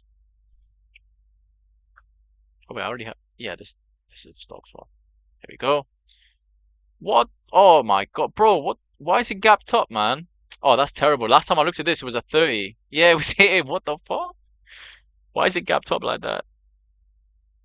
And so, oh, it's all right. I mean, if there's a gap, there's opportunity. So I'm not exactly pressed. There you go. It's not if we retest that, just understand what we're retesting, okay? There is your all-time high, right? If you put your buy seller zones on whatever, right? Surely I have it. I was hoping for like, some of these to hit. Maybe I was being a bit too greedy, but that would have been lovely. Look at that. And it could still come, but again, we do have a completed wave structure here, right? We have a Gartley, so it's not a surprise. Um, but yeah, that crab bat eventually. So let's leave the crab and the bat off, right? Let's leave the Gartley on top for now. What about the butterfly? But if we hit the butterfly, yeah, actually, yeah, makes sense. Um, Big volume spike. Also, what about divergence? Did we have divergence? It was lower time frame divergence, but the divergence was technically there. It wasn't the best divergence, but it was there. No, I mean, if we didn't have divergence, screw that, we didn't know. Yeah, gap fill. Simple. We just look for a gap fill here. 2000 highs, right? The mid. That is atrocious, bro. You can't just gap up like that. Give me a retest, you piece of shit. Come back down. Um, yeah, okay. So this is our zone here. If the gap holds, Gartley 786 1.618 slash, obviously 2000 highs, which is here. Let me just create this. If there's one buy seller zone we need here, it's just this one. There you go.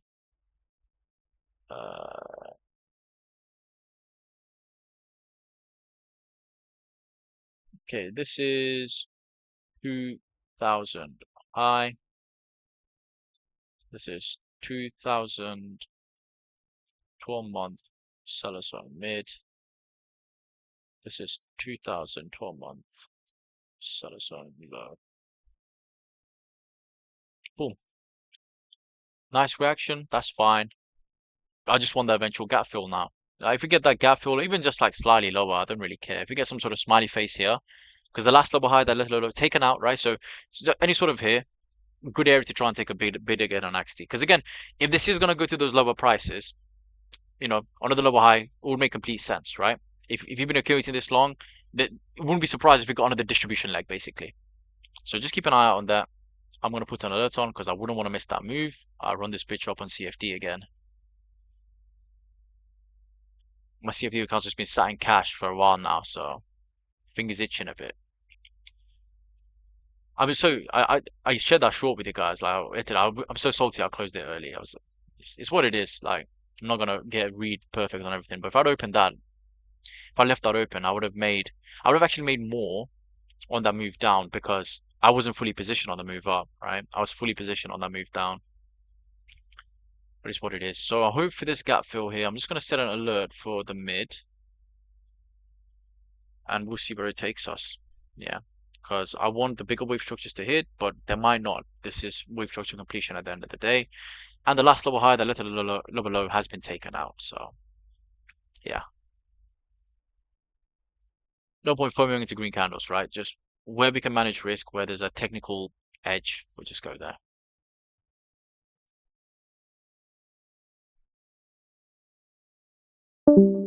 Yeah, for sure, bro. Yeah, endurance, I have that here. I've got industrial humanoids here with agility. I was explaining to the gang why fusion is going to be so important for us to progress as a civilization, and why I think energy is the next big narrative I want to focus on. Like, you're going to have things like AI, you're going to have things like medical, right? But those, in my opinion, those are always going to be cyclical, right? Um, there's going to be pandemics coming and going, right? There's going to be like, needs for new vaccines to be created coming and going. Um, but with energy, it's like rather than cyclical, it's just going to be more technological, right? Once we get the next big energy boom, like we'll have so much energies again, like so much opportunity again. It will come with fusion, it will come with ways to like just, modify our everyday life into like ways to produce electricity, so on and so forth. Ooh, no, let's look at Lulu now, bro. Let's take a look at Lulu now. Oh, bro, I'm so sorry. Yeah, I'm so sorry you tore your ACL, bro. It's kind of peak how you tore it though. I can't lie. Was it when you were like climbing, bro? Because that shit can be tough, man. It can be tough. Because you step with too much force at an angle, and yeah, it pops. You were going down. Yeah, yeah, yeah.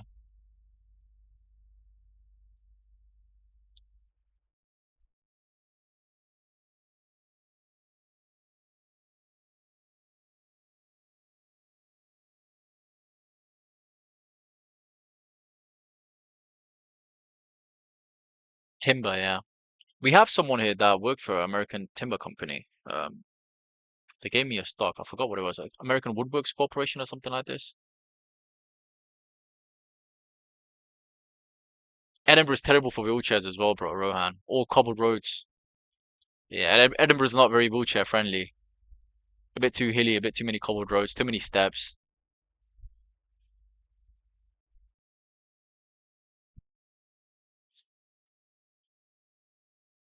Yeah. Yeah, let's look at Lulu. Hang on. Um, and then I think after this I'll dip to get some food, gang. Um, so there's still a few people who've asked me for a slight extension on payments for what's it called? Wyckoff, LA Waves, and Tick Based. So we're still gonna start in August because I gave them a deadline. I don't want to take the piss with everyone who's already paid. But I do want to be considerate for the people who are obviously like waiting a bit, maybe for a paycheck or like they're just in a rough spot, right? So I will ping you guys in the channel here in the Wyckoff when like the last of the payment lands, and then we can just get it banked straight away, guys. Um, but it will be this month. So yeah, yeah, do bro, because we were meant to start early August, but some people like it's I understand people are sometimes life gets in the way, right? It's just what it is. Like I'm not gonna rush anyone, and if you want to learn, I'm not gonna be like, no, fuck you, you have to pay by this time. So it's all right. Like whenever the payment lands, because everyone's said it should be like this month. Like we can get started.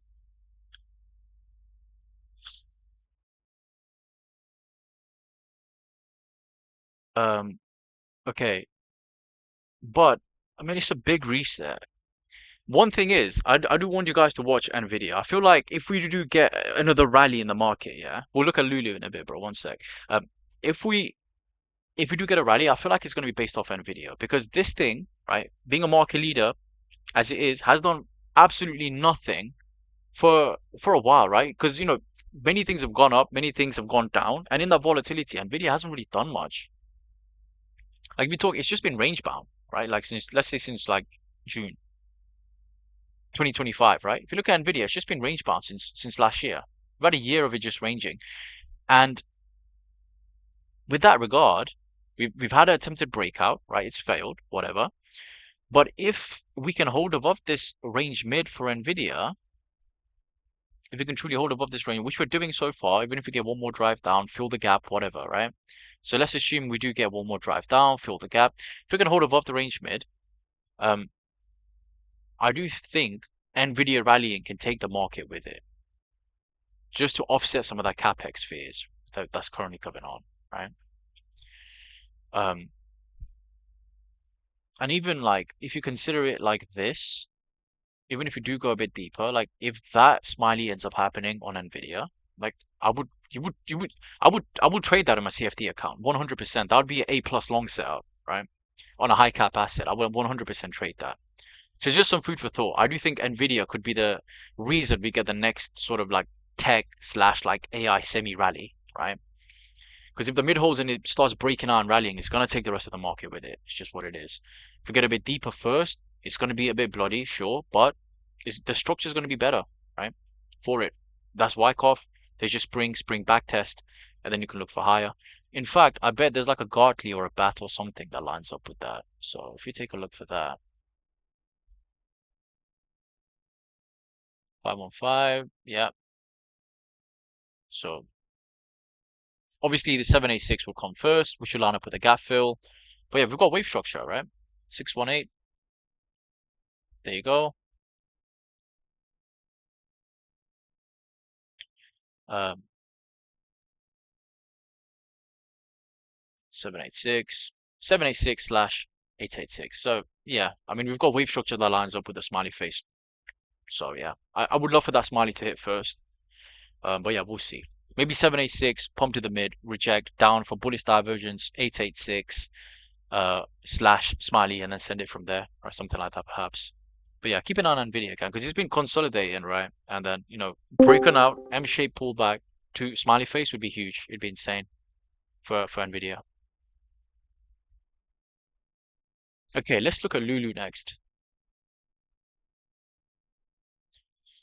Let's take a look. Lulu. Uh, what the hell is this? Is it this one, bro? LVLU, or is it Lululemon Athletica Inc? What the hell have I been trading? Or charting rather? Fashion Lounge Holdings.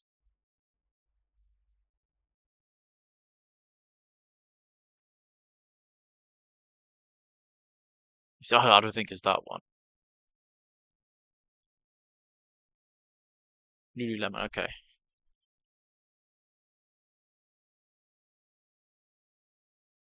Yeah, sure, bro. I'll check DMs.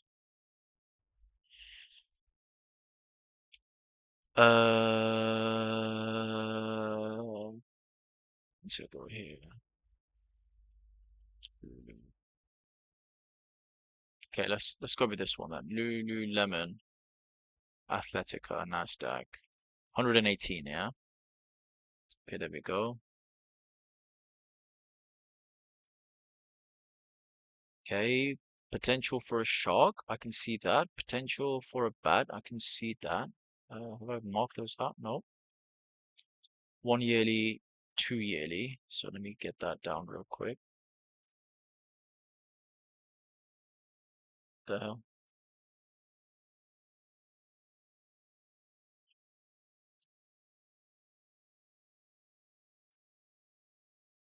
That gonna be okay? That's a yearly as well. That's a yearly fair value gap.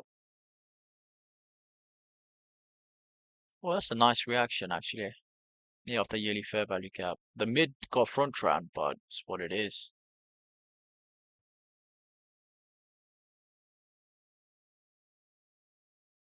I had that charted out. Damn, I missed it. Set your alerts, gang. That's the thing I can tell you. But okay, let's look at the structures themselves. So I'm gonna go with just the absolute macros first, and then we'll look at things that are a bit further in.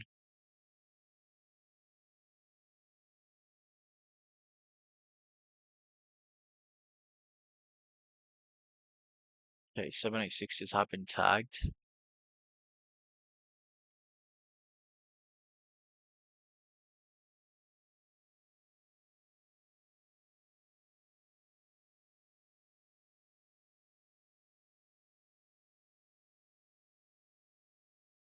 That is ins. Are you kidding me? That's a perfect 1.13. That's lovely. It's it just like triggers something in my brain, some sort of like rush of endorphins and dopamine when I see perfect fib ratios being tagged. I think I might have a problem to be honest. Right, 886 is here, so we'll go with that one. So on the macro, I mean, this would be a lovely entry if we got it.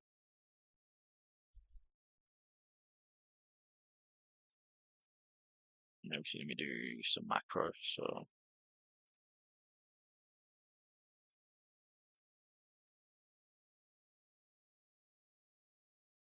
okay. Uh, so let's just do that for now.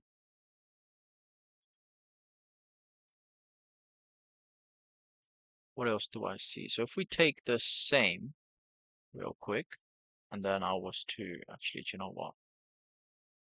I'll just do it different. It's going to be a slightly different 886, but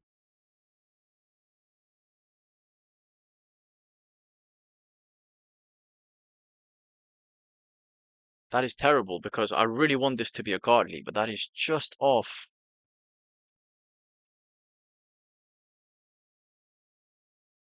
But then again, it's like if I was to put this anywhere else, this would be a godly. If I was to put this here, yeah, 618, right? So that is, let's go with this first. This macros first always. It's the rule of thumb.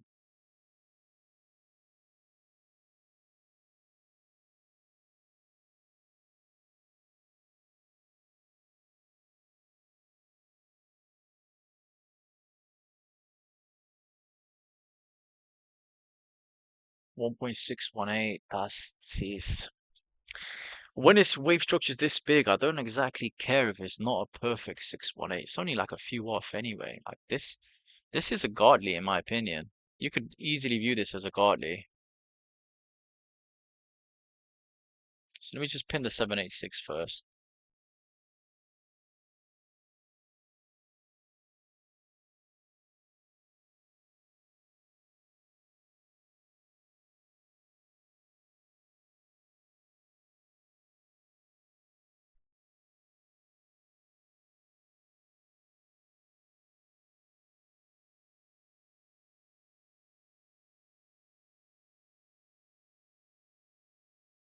And then the 1.618 is literally like 2 ticks below this low.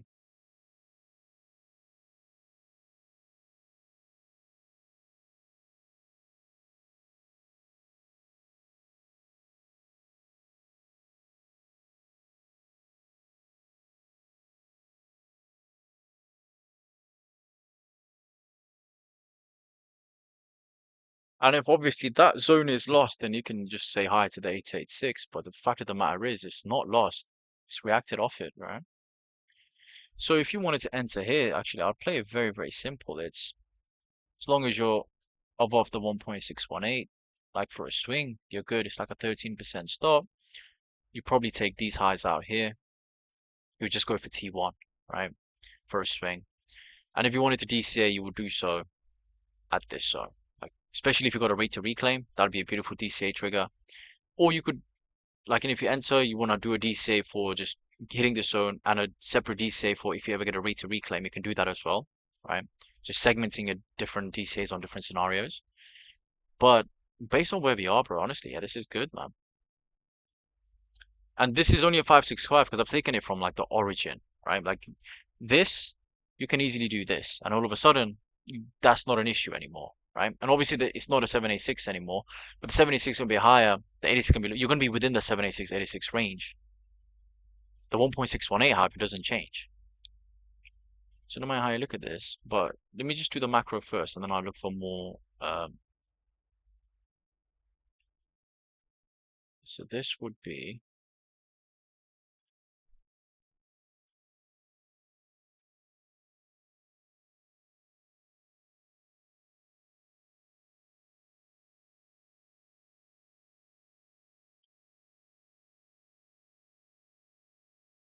And if that's ever lost, the macro Kali 786, that's when you'd be looking at the 886. And this is the reason why you wouldn't be holding, right? If this is ever lost, guys, because look, you're going to slide straight through down towards here. If you're to follow fib theory, this would be next.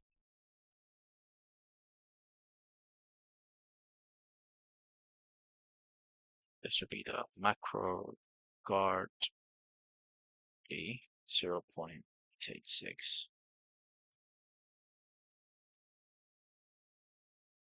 There you go. Beautiful PRZ, right? In terms of the wave structures over there. So now what about then more local? Is there anything here? So for example, it looks like there's a deep crab potential here. That is the 886 minimum. 886, yeah, is here. That's yeah, this looks good, bro. That's a deep crab. Like that's hit.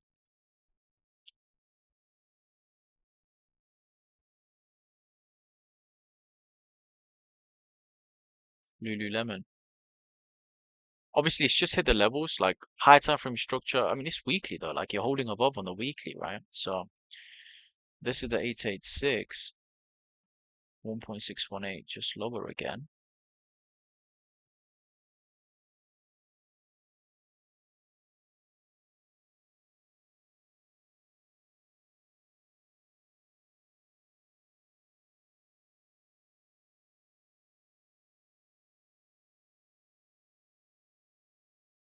Deep crab,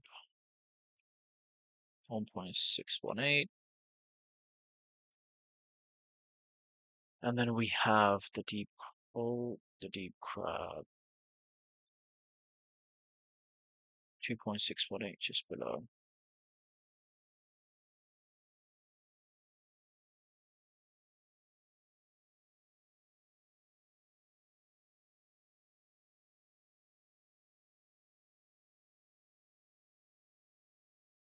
Taking the piss.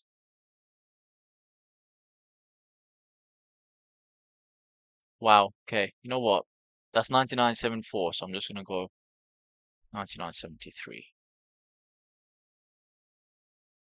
No, wait, I'm doing this wrong. 99.72? 99.71. 99.70. Are you being serious? Okay, 99.6.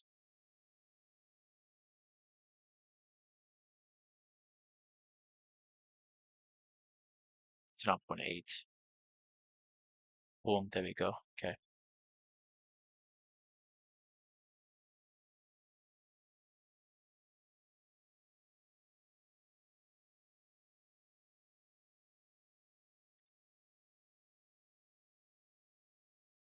No, deep crab 2.618. Sorry.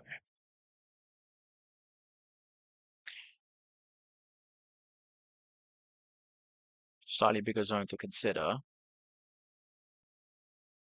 But given that we haven't actually tested the 2.618 yet, I would still do that, I think. What we had before. This to this, create a group of drawings, and this is deep crab. Let's make this all yellow. And then just for this,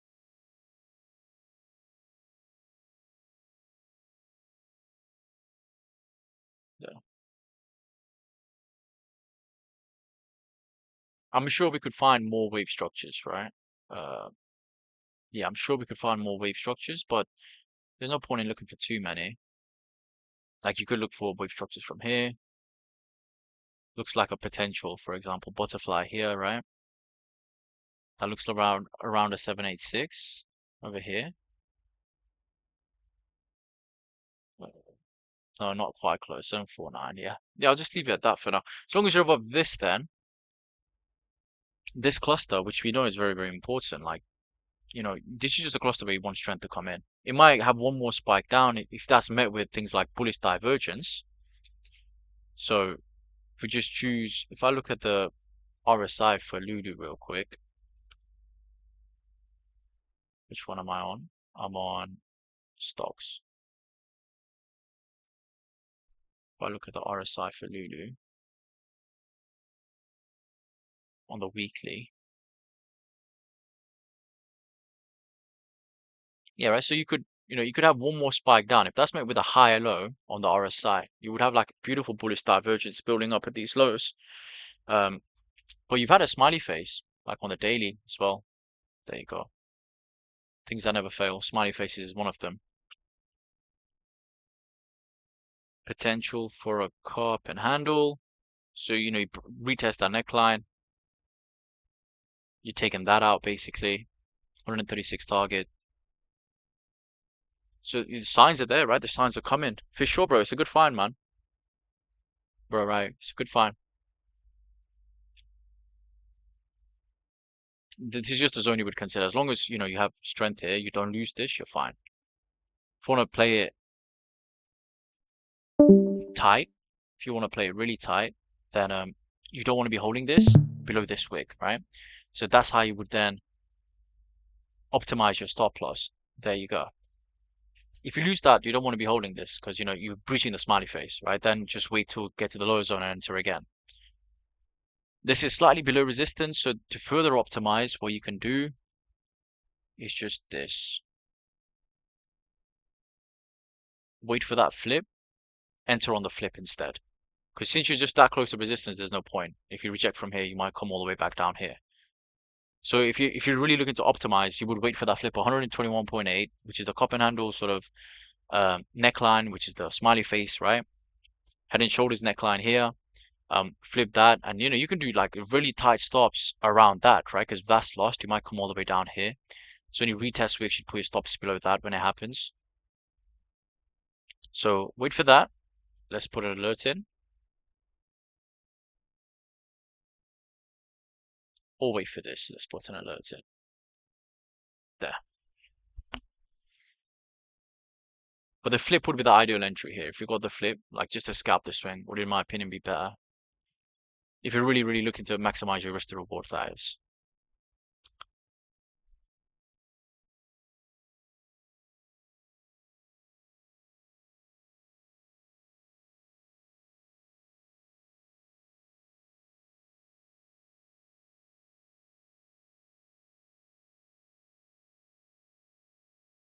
Yeah, bro. Ulysses. Yeah, that's a good find. Let's see. Is there anything else I really wanted to go over today? Not really. Like if there is more stuff, I'll post it. Obviously, like I said, guys, like if you're seeing less charts in this servers, I've been open about it since like we made the decision to make a new server, right? There'll be more actual like charts and stuff shared in the new one, but like in live streams like this, like I'll still go over plays and stuff. If you have guys have any questions, I'll still go over those. And I'll still be sharing some plays here as well, right? It just won't be at the same frequency or like the same sort of like like how much how many hours sharing, like it just won't be like that. Yeah. Um, but yeah, so that is everything from today, guys. I know this has gone on for how long now? Let me take a look. Yeah, 2 hours. So I'm not going to take too much of your time. It's a Saturday. Go enjoy it. Go spend some time with family and friends. It's a dead market. It's a boring market. And obviously, I hope that changes soon. But again, I know we just don't know how this is going to resolve. It's going to be to the downside. They're going to keep dropping more bombs. It's a scare tactic. It is just a shakeout, fake out. If we quickly finish off with spamming the crypto charts again, bunker. Let's take a look. BTC 62.4, nice drop. Okay, mid gonna get lost. Looks like 61.5 is imminent. As long as you stay below that midline, which also means that this is going to be lost. Yep, there you go. You don't want to be losing that, right? As long as you're above it, great for scalps. Like you've had many beautiful reactions off it, but below that, it just isn't. This is absolutely atrocious. Look at that. See? This is what I mean. It's actually treacherous conditions right now. It's absolutely disgusting. If you don't want to take part in this, I don't blame you. You don't have to. You know? Sometimes like doing nothing is literally the best thing you can do. Just save your money. When you're at key areas, you see strength enter. Like if this flips, fine. But otherwise, like in a majority of this time, like people will literally waste their days waking up trying to find a trade every single day at moments like this. What's the point? Look what you're trading. You're not going to impress anyone trading this, right? If anything, that shows a lack of critical thinking on your part. What are you doing trying to trade here? You have no business trying to enter a position here, right?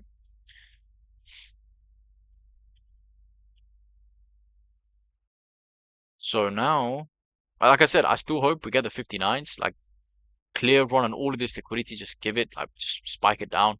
But if they manage to like save this again above, again, don't be scared to scalp the swing as long as you close above 62,478. There's your line in the sand, okay? Because it represents the mid of those boxes as well.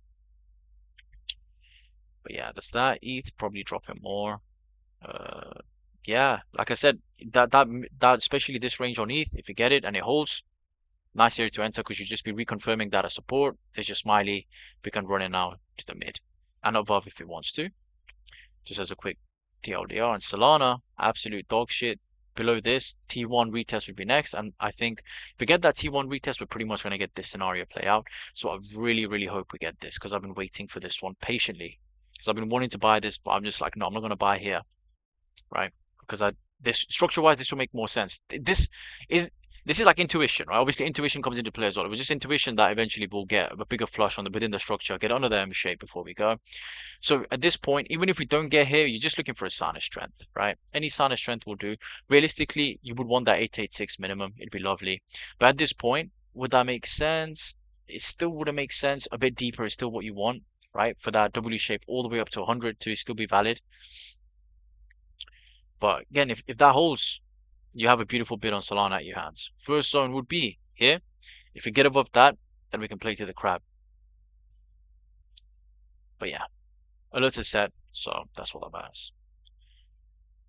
Anyway, guys, I thank you all for your patience and your rig. Actually, do you know what? Look, let's look now, bro. One sec. Rig TCX. One sec. Let's take a look. Might as well get them banged out while we're here. This one here, bro. Transocean Limited, Switzerland. Yeah, let's take a look. I like the structure there already. Within a bigger pullback or where? Okay. Okay, let's take a look. Bro, Riot always drops like the juiciest stock picks, I swear to God. My quant for real.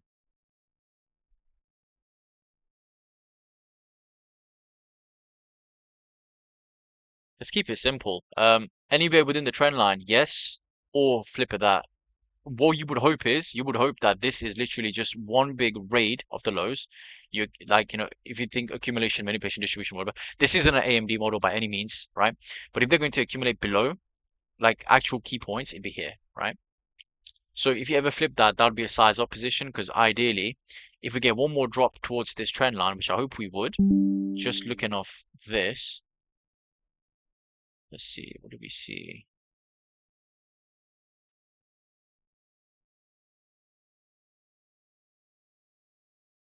Seven eight six. So we have full 886. Whoa, hands off. What the hell is happening? Come on, you piece of shit. You're too young to be doing this, bro. Come on. Can't wait to. Yeah, there you go. Okay. Maybe if we are lucky, we get banged by one of these setups where we have a 786 to a 1.272 minimum. Take all of that out. 1.414 if we exceed that.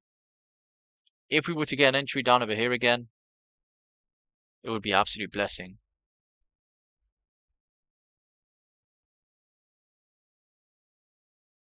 Like initial support rate, like reconfirmation support higher. That would look nice. I don't know if we do get it. So I might just be literally jumping into the deep end here, drawing some random 886 on, right? Might just be a 786. Doesn't really matter as long as those, because ideally for entries you want the deeper ratios.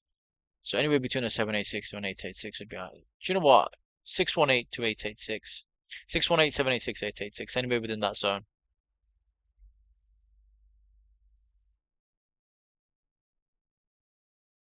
You're still above range mid.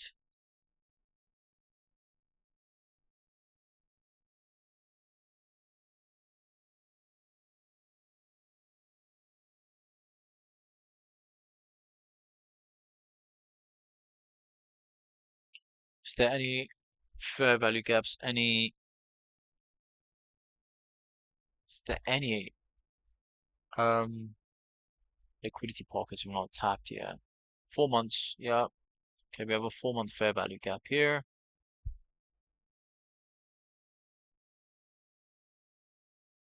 Nothing on the 6, nothing on the 12. Yeah, perfect.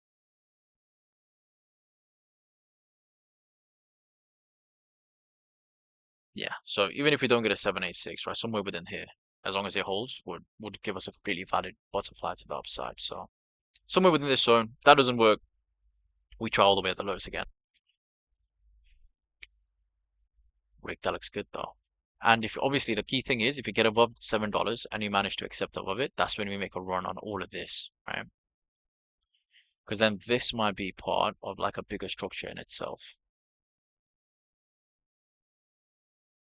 Yeah, pretty much a 618, right? 592. So you're talking crab Gartleys, like you can start throwing them out.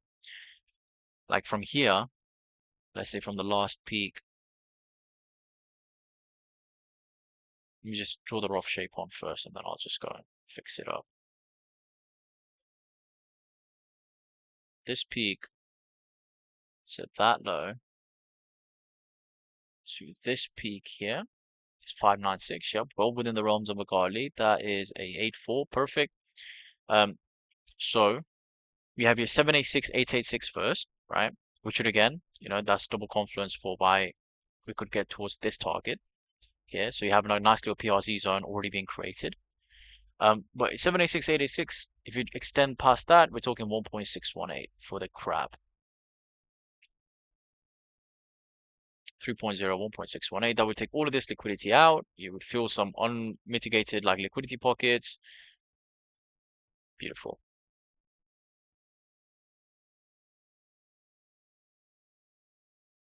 Yeah, take all of this out, right? A move from let's say an average of like let's say 2, 3 what if you managed to back to 22, even just from here to here would be insane for a stock. 512%. Nice one, bro. I'll keep this in the radar, man. Take. What does this fall under? Industrial services, contract drilling. Yeah, nice.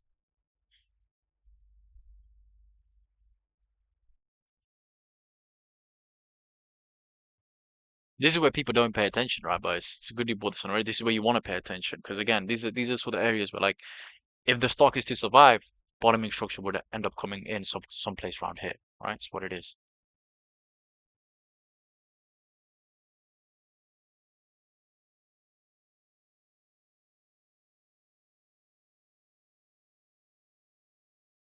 Fundamentally, deep ocean drilling of oil and gas, mostly untapped, so potential fireworks in the making, study energy. Nice, bro. Perfect. Yeah. Add this to activity what is already there. Okay. And the other one was, one sec, let's take a look. It was TCX. Tuco's. Tuco. Fucking Breaking Bad. Tight, tight, tight, yeah. What a character. TCX. Oh, okay, I've been looking. Oh, yes, because it's, yeah, data processing services. There would have been a stream on this that we did, bro. But I didn't, why didn't the alert not ping? That's perfect. We have a completed shark. That's a beautiful reaction, actually. One sec. Yeah, 1.618.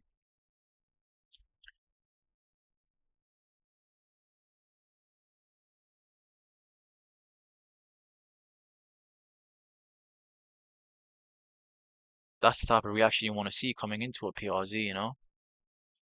So this would have been in the data processing services, technology services stream. It's in the bunker. Um, there's a load of other names in there as well. That's probably completing M-shape. So I need to check up on that actually. Let's take a look. So this is Shark 0.886 and 1.618 is like a tick lower. I know it doesn't really matter. I shouldn't have to put this down, right? But I physically can't stop myself. I don't know how to describe it. It's basically the same line, but I genuinely physically can't stop myself.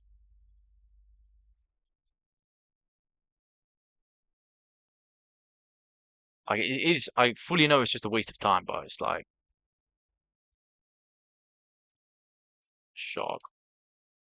This is 1.618. There, perfect. Now my brain is happy. Monthly. So that is the reaction you want. Okay,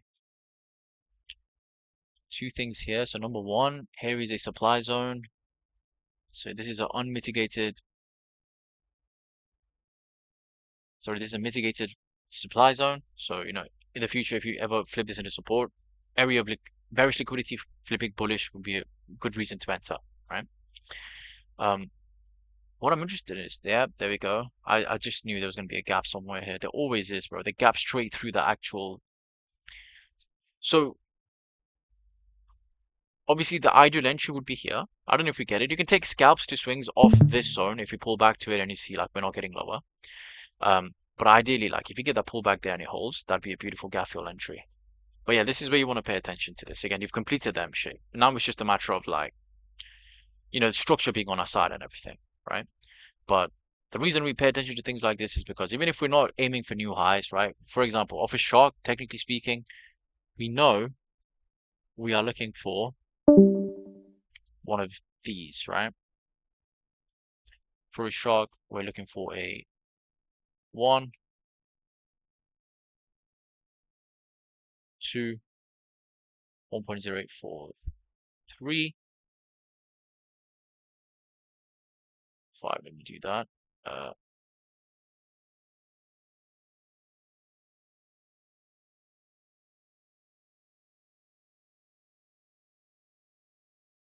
go. So I marked out where the actual levels are. Let me just go and do that. We are looking for a 5.0. So you know, technically speaking, you are completely within your rights to target $51 eventually on this. That's the 5-0 level. There. That'd be your bearish 5-0. And from there, you're looking for a move to the back to the downside, whether you make a high, low, or whatever. Like, this is where you would kickstart it. So as look, visual line in the sand, as long as above 1063 to 1053, eventually you're looking to play this. We just need structure to like consolidate here, confirm this to be the higher time frame support. Which if we try to line this up with any other form of TA, you had a yearly fair value gap that got hit, right? Again, there's your yearly fair value gap, insane. So higher time frame liquidity has been tapped. So it's not like there was no reason why did we bounce from it. Like you've hit the mid of the yearly fair value gap. That's insane. So any pullback here is a blessing. Yeah, this looks good, ready to go, bro. I don't know when I would have like spammed through the technology services list next. So it's a good thing you brought this up, bro, because otherwise we might catch it after it's already moved to 22 or something, right? Yeah, banger.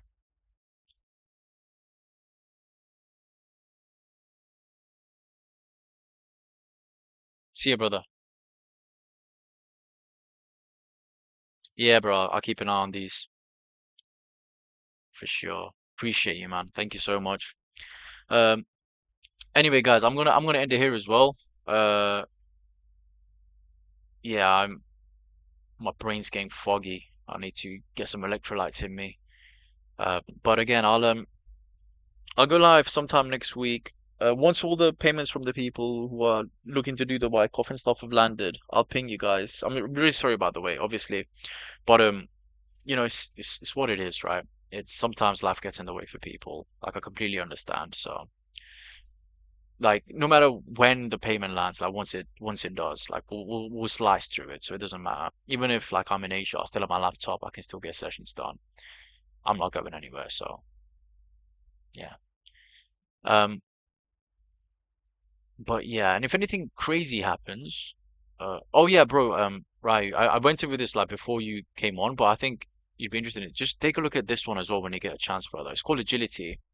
They do like humanoid robots for like, they're trying to, bro, these people are trying to, they're proper dystopian. They're trying to replace warehouses. They're trying to like get the unemployment rate up, bro.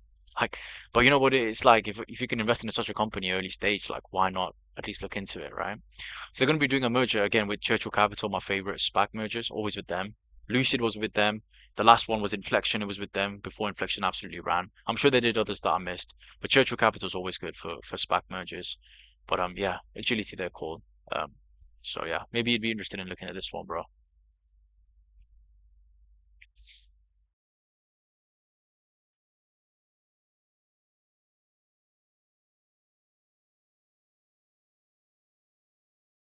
Yeah, of course, bro.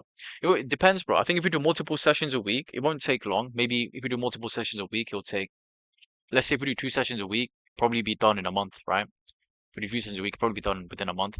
If we do like one session a week, like we normally do, I'd say in 2 months. So we can take it at a pace. It's like in terms of information, it's way less heavy than core and advanced, right? So, because I'm not here to teach like all of Wyckoff and all of this. Like this, you can find information on the online. I'm here to teach you what you need to know about it with regards to how I trade it, right? Which is always because otherwise, like I didn't need to charge you guys anything. Like you can look for Wyckoff books and shit for free online. Yeah, and around 8 lessons, bro. We should have it wrapped up.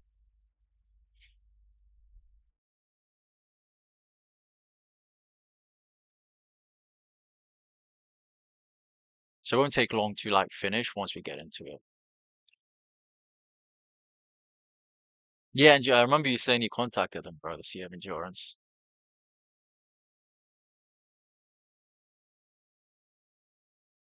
Yeah. Uh,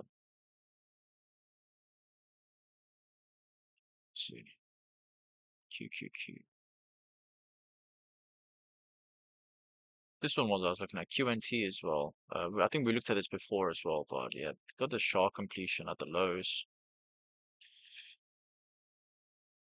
So, as long as you're above this, like, well, what that'd be structure you'd want to like see strength into if you got something like that. or even something like that.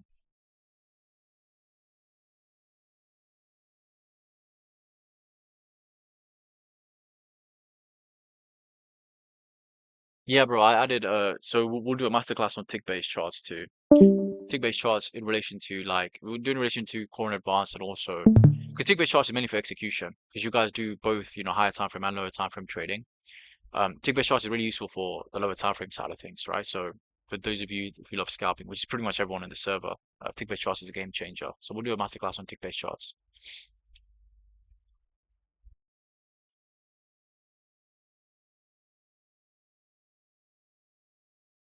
But it's nasty. I blister on my finger because I burnt it, bro. It's so painful.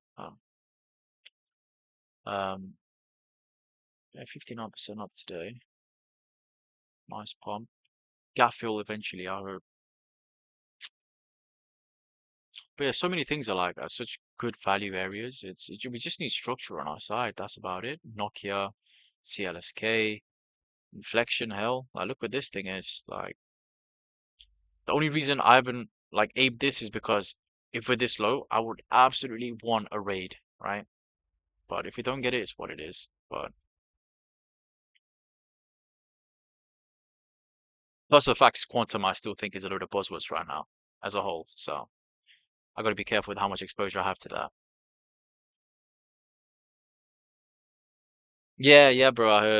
I heard, man. It's insane, bro. Bro was like 450% levered up to his tits. It's actually insane.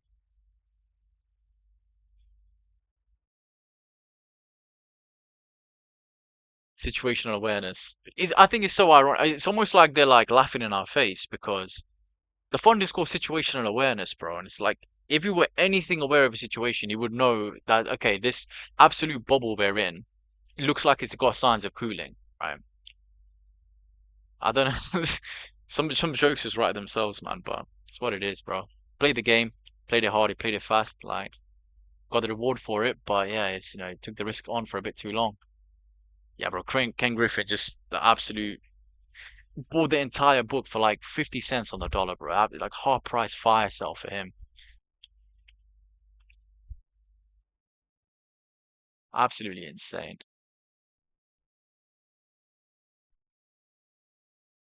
Yeah, yeah, raise everybody up. What a thug, man. I swear to God.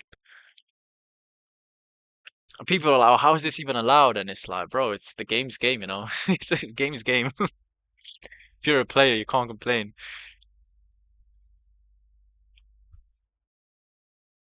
Yeah. Oh man. But yeah, I'll scout through some more stock picks and then see SMCI, Amberella off the top of my head, SMCI. Like these are all like, look what SMCI is. It's consolidating after the breakout, right? So we just need that next, and I don't know if it's with Nvidia, I don't know if it's going to be off some news, we just need that next wave of reasons why money should go back into this sector. And there's so many things just waiting to pop, bro. SMCI will pop at some point. But if it takes too long, it will just fizzle out and go back down again towards 17. Like it's what it is. But as long as you're now trading above this trend line, eventually it will the root's up, right? So, but yeah, okay, that's gonna be it. I'm gonna get some food. I'm gonna chill out for the evening. I hope you guys had a enjoyable stream. I know it's a bit long, but yeah, dead market. It's what it is. It's like this market's been absolutely. It's been a snooze fest. But yeah, I'll stop this recording. I'll put this on. I think I'll do this one private. Yeah, I think I'll put it on the bunker stream instead of YouTube. Um, and I'll let you guys know when it's uploaded. And if you guys like have any questions or anything, just ping me. Otherwise, I'll see you guys sometime next week. Yeah.